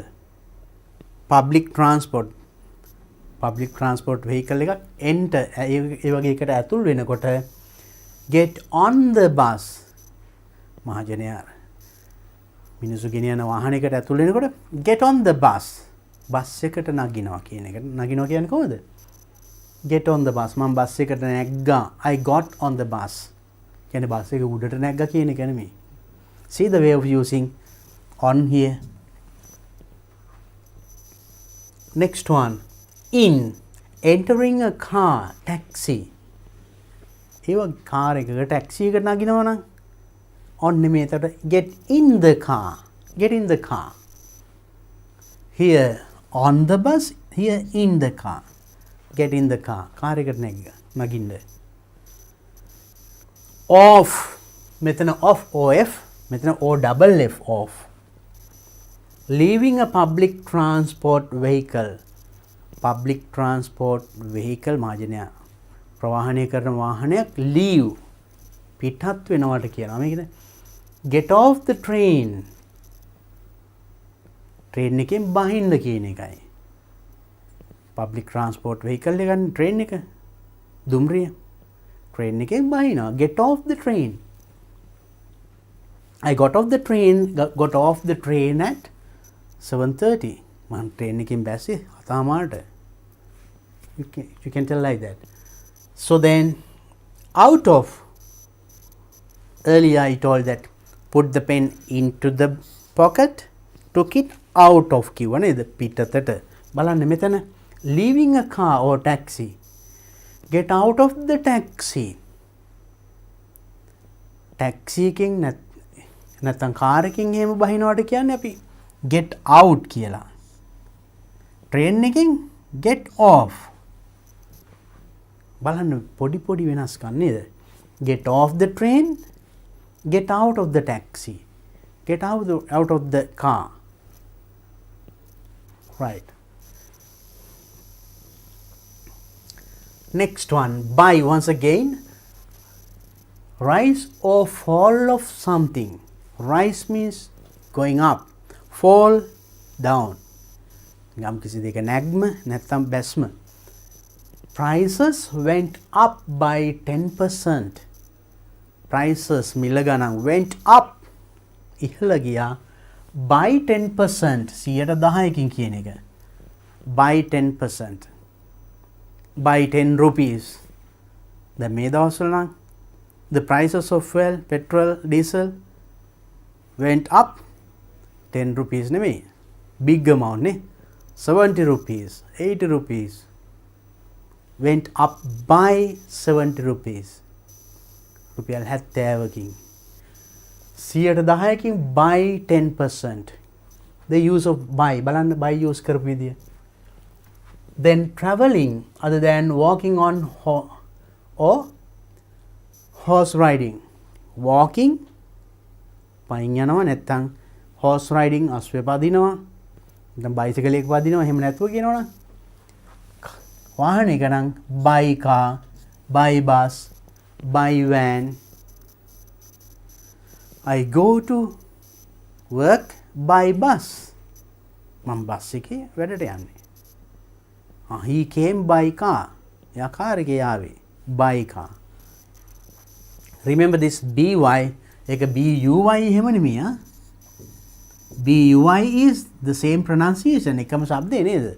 But it's a different word. මෙතන buy කියන්නේ මිලදී ගන්නවා. මෙතන by. That's a preposition. This is a verb. මේක ක්‍රියාපදයක්. Next one, at. Once again for age. වයසට කියනවා මෙහෙම. She learned Russian at 45. එයා අවුරුදු 45 දී රෂියන් ඉගෙන ගත්තා. බලන්න age එකට කලින් කිව්වේ මොකද්ද preposition? at 45. අවුරුදු 45 දී. Next one, about. For topics meaning what about.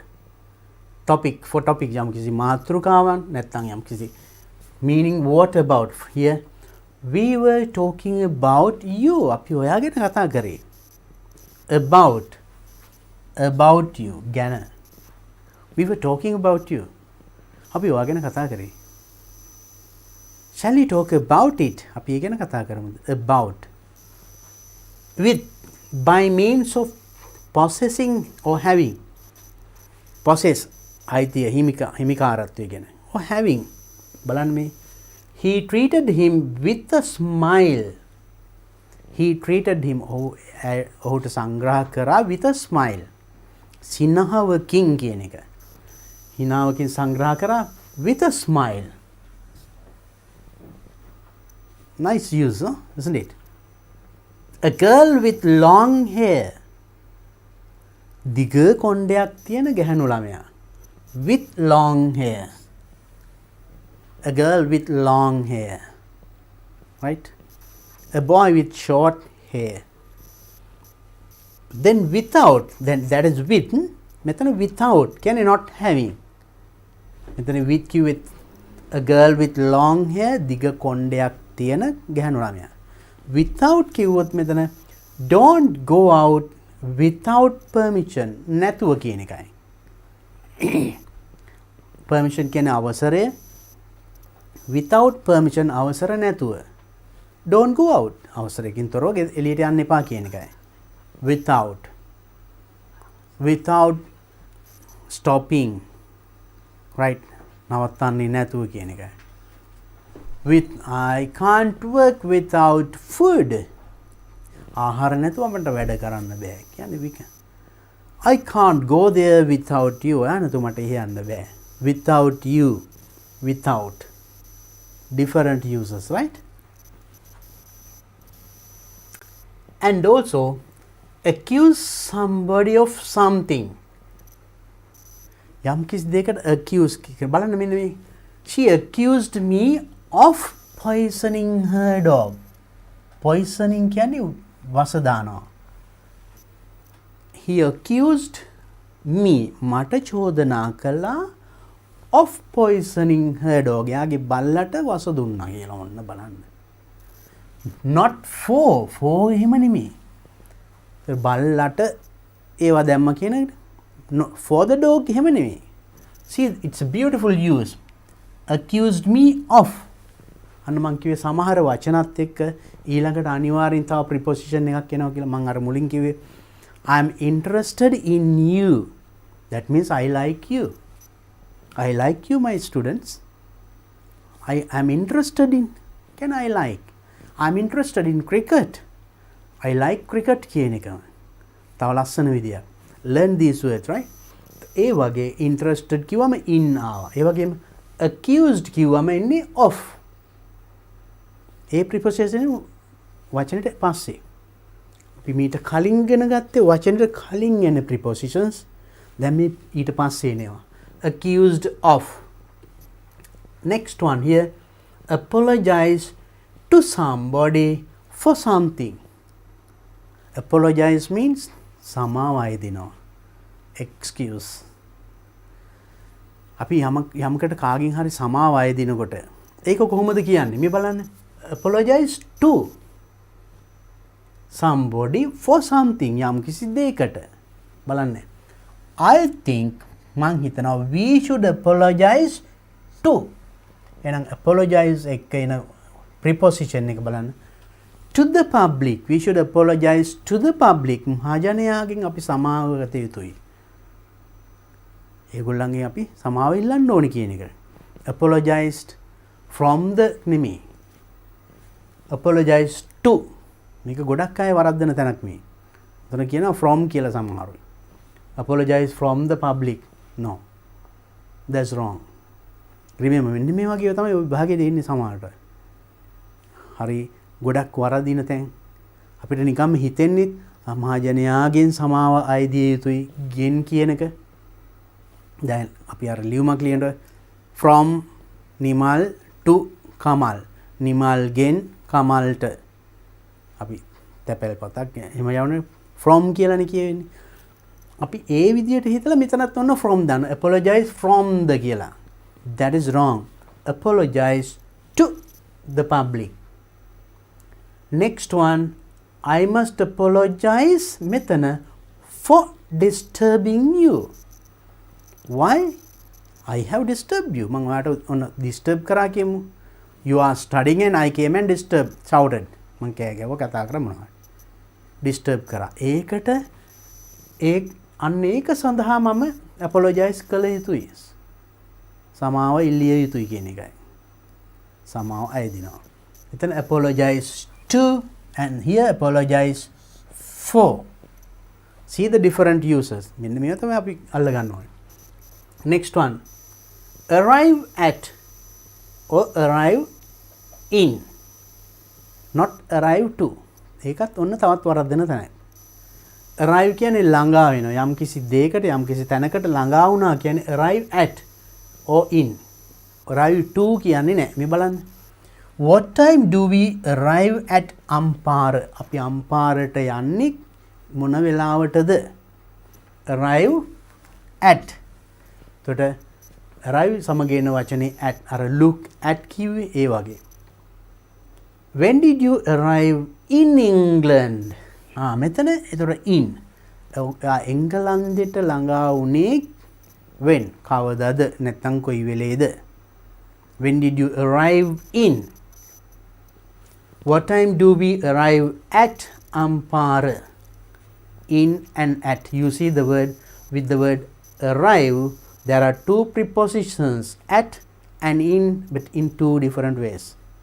So arrive කියන වචනේත් එක්ක prepositions දෙකක් එනවා. at එකක් එනවා, in එකක් එනවා. Like countries, in. To a place, at. Ask somebody for something. යම් කිසි කෙනෙක්ගෙන් යමක් අහනකොට, ඉල්ලනකොට. Do not ask me for money. Do not ask me for money. මගෙන් සල්ලි ඉල්ලන්න එපා. Right? For. Ask for. Go and ask for a piece of paper. ගිහිල්ලා කොලයක් ඉල්ලගෙන එන්න. Ask for a textbook. Ask for. Then ask කියන එකත් එක්ක එන preposition එක for. දැන් මෙතන arrive in ඒ වගේ apologize to, accused of, then ask for. Ask for. Ask for something. යම් කිසි දෙයක් ඉල්ලනවානේ. I asked for a textbook. I went and asked for a red pen. මම රතු පෑනක් ඉල්ලුවා කියන එකයි. Next one. Believe in. අර interested in කිව්වාගේ believe එකත් එන වචනේ in. If you believe in me, I can do anything. If you believe in me, මාව විශ්වාස කරනවා නම් I can do anything. මට ඕන දෙයක් කරන්න පුළුවන්. If you believe in, believe me කියන්නේ believe in me. බලන්න preposition එකක් එන්න ඕනේ. That's the correct way. මෙතන believe සමග එන වචනේ believe in. Earlier interested in, believe in. I believe in Buddhism. Believe in Lord Buddha. Believe in. Right? Congratulate on. Congratulate means that you wish යම් කිසි කෙනෙකුට සුබ පතනවා. Right? ඒකත් එක්ක එන්නේ on. I must congratulate you on your exam results. Congratulate on. On your exam result. ඔබේ exam results ගැන මම congratulate කළ යුතුය. Congratulate on. Congratulate on your success. ඔබේ සාර්ථකත්වය ගැන මම I congratulate සුබ පතනවා. And congratulate on or for. Congratulate සමග එතකොට on ඒ වගේ for use කරන්න පුළුවන්. මේ බලන්න. He congratulated the team on or for winning their games.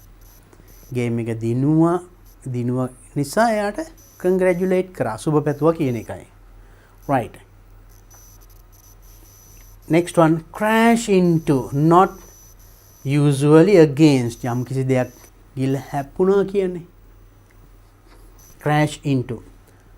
I wasn't concentrating and I crashed into the car in front. I wasn't concentrating. මං concentrate කියන්නේ යමක් දෙයක් අවධානයෙන් හිටියේ නෑ. I went and crashed into the car in front. ඉස්සරහා car එකේ ගිහලා crash into හැප්පුණා කියන එකයි.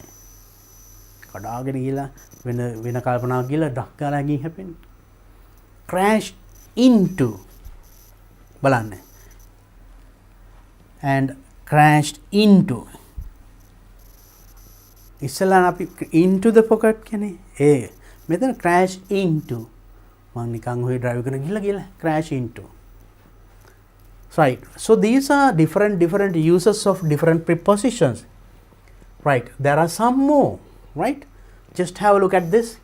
die of or from යමක් මැරෙනවා කියන යමක් මේ බලන්න more people die of flu than were killed in the tsunami tsunami මැරුණට වඩා flu වලින් මැරුණා බලන්න එතන died of මැරුණා කියන නිකම්ම died කියන්නේ මෙන්න මේකෙන් මෙහෙම වුණා කියන මෙන්න මේකෙන් මැරුණා died of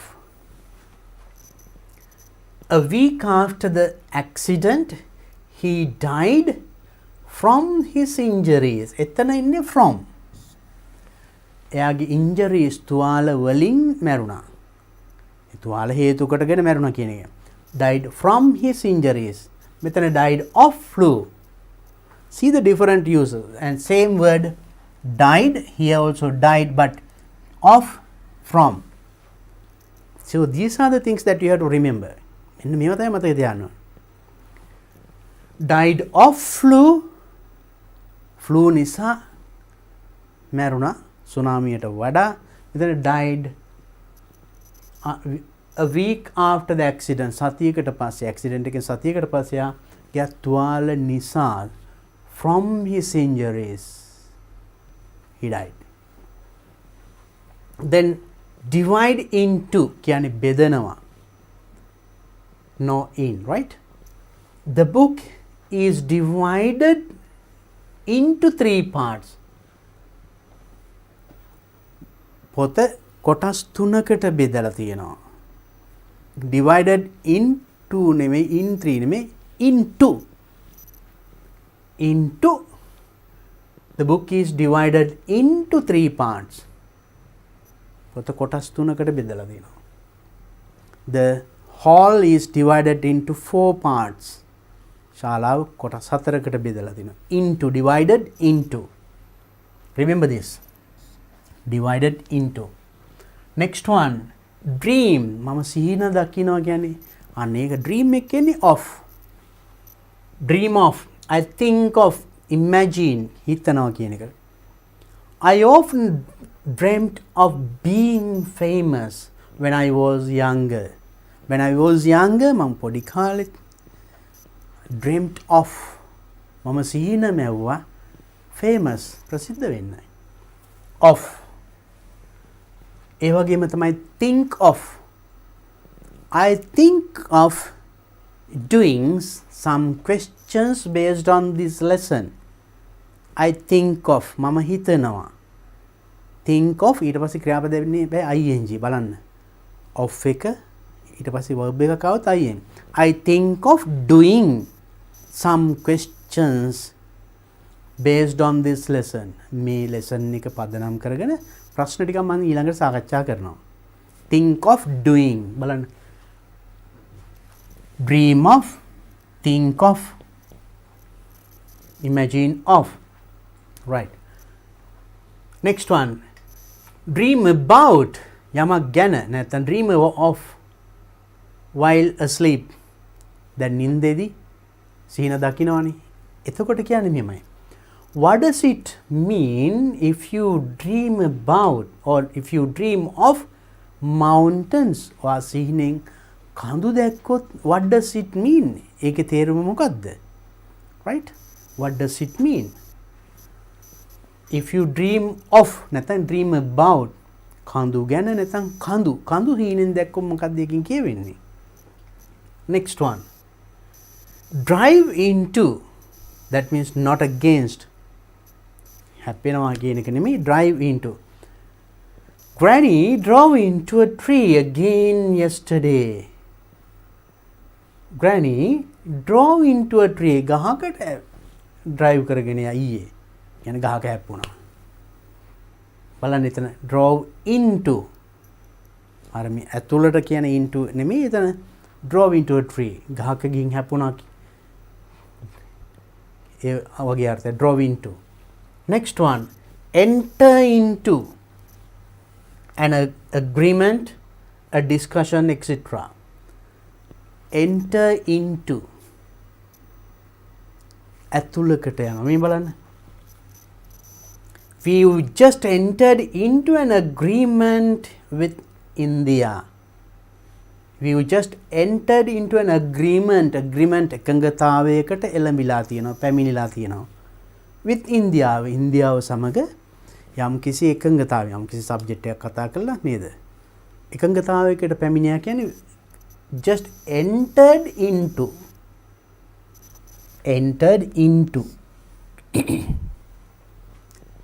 right next one enter a place no preposition right when I entered the room මෙතන preposition නෑ බලන්න මෙතන enter කිව්වන් into මෙතන නෑ I entered the room when I entered the room everybody stopped talking මම room එකට යනකොට හැමෝම කතාව නැවැත්තුවා මෙතන preposition එකක් නැතුව and next one explain something to somebody not explain somebody something to somebody යම් කිසි දෙයක් තව කෙනෙකුට විස්තර කිරීම could you explain this role to me මේ නීතිය මට විස්තර කරන්න පුළුවන් explain this role to me right so these are some of the prepositions right and there are some more and anyway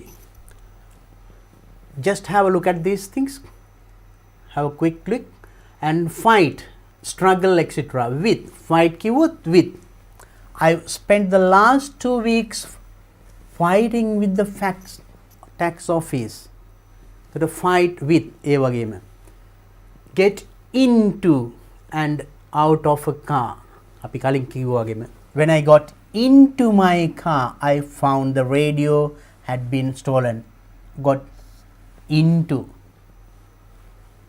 get on බලන්න ඒක use කරන get on or off train place we'll be getting off the train in 10 minutes train එකකින් අපි එළියට බහිනවා තව විනාඩි 10කින් අපි කලිනුත් එක්ක කතා කිව්වා නේද insist on යමක් කියනවා මේ my friend insisted on paying the bill මට bill එක pay කරන්න කියලා insist කරා බල කරා insist කියන වචනේත් එක්ක එන්නේ on and laugh at hina වෙනවා I hate being laughed at hina laugh කියන වචනේත් එක්ක එන්නේ at laugh at me මට hina වෙනවා don't laugh at others අනිත් අයට hina වෙන්න එපා laugh at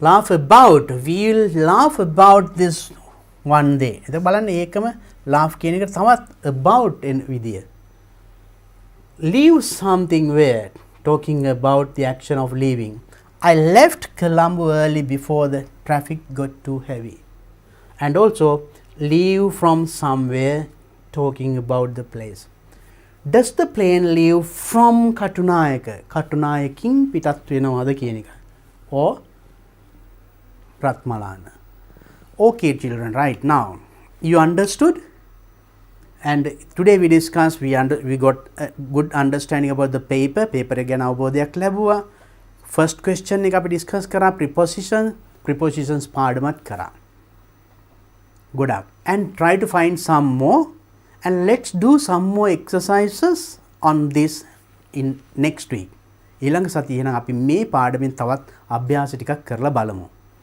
හොඳයි until then please practice all these things let's meet again with a DP Education Live School next week. Have a nice day, everybody. Bye bye.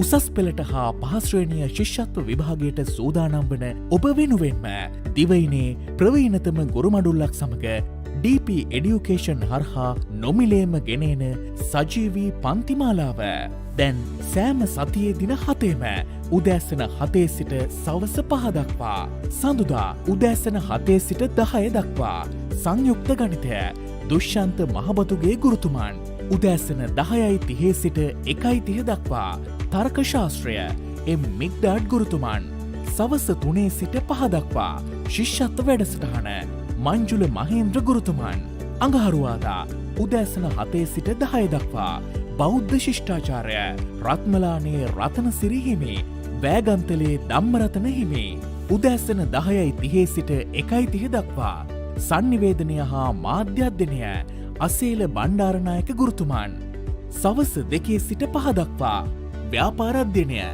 Supun විධානගමගේ ගුරුතුමන් බදාදා උදෑසන 7 සිට 10 දක්වා ගිනුම්කරණය සේනක විල්ලද්දර ගමගේ ගුරුතුමන් උදෑසන 10:30 සිට 1:30 දක්වා සිංහල ශානික කිරින්දෙනිය ගුරුතුමන් සවස 2 සිට 5 දක්වා තාක්ෂණ වේදේ සඳහා විද්‍යාව ප්‍රදීප් එස් දිසානායක ගුරුතුමන් බ්‍රහස්පතින්දා උදෑසන 7 සිට 10 දක්වා ඉතිහාසය බිනර දිසානායක ගුරුතුමන් උදෑසන 10:30 සිට 1:30 දක්වා කෘෂිකර්ම විද්‍යාව සුදත් වික්‍රමරත්න ගුරුතුමන් සවස 2 සිට 5 දක්වා ජෛව පද්ධති තාක්ෂණ වේදය ශ්‍රීමාල් හෙට්ටිආරච්චි ගුරුතුමන් සිකුරාදා උදෑසන 7 සිට 10 දක්වා දේශපාලන විද්‍යාව නිරෝෂන් දැඩිගමුව ගුරුතුමන් උදෑසන 10:30 සිට 1:30 දක්වා භූගෝල විද්‍යාව සම්පත් අල්දිනිය ගුරුතුමන් සවස 2 සිට 5 දක්වා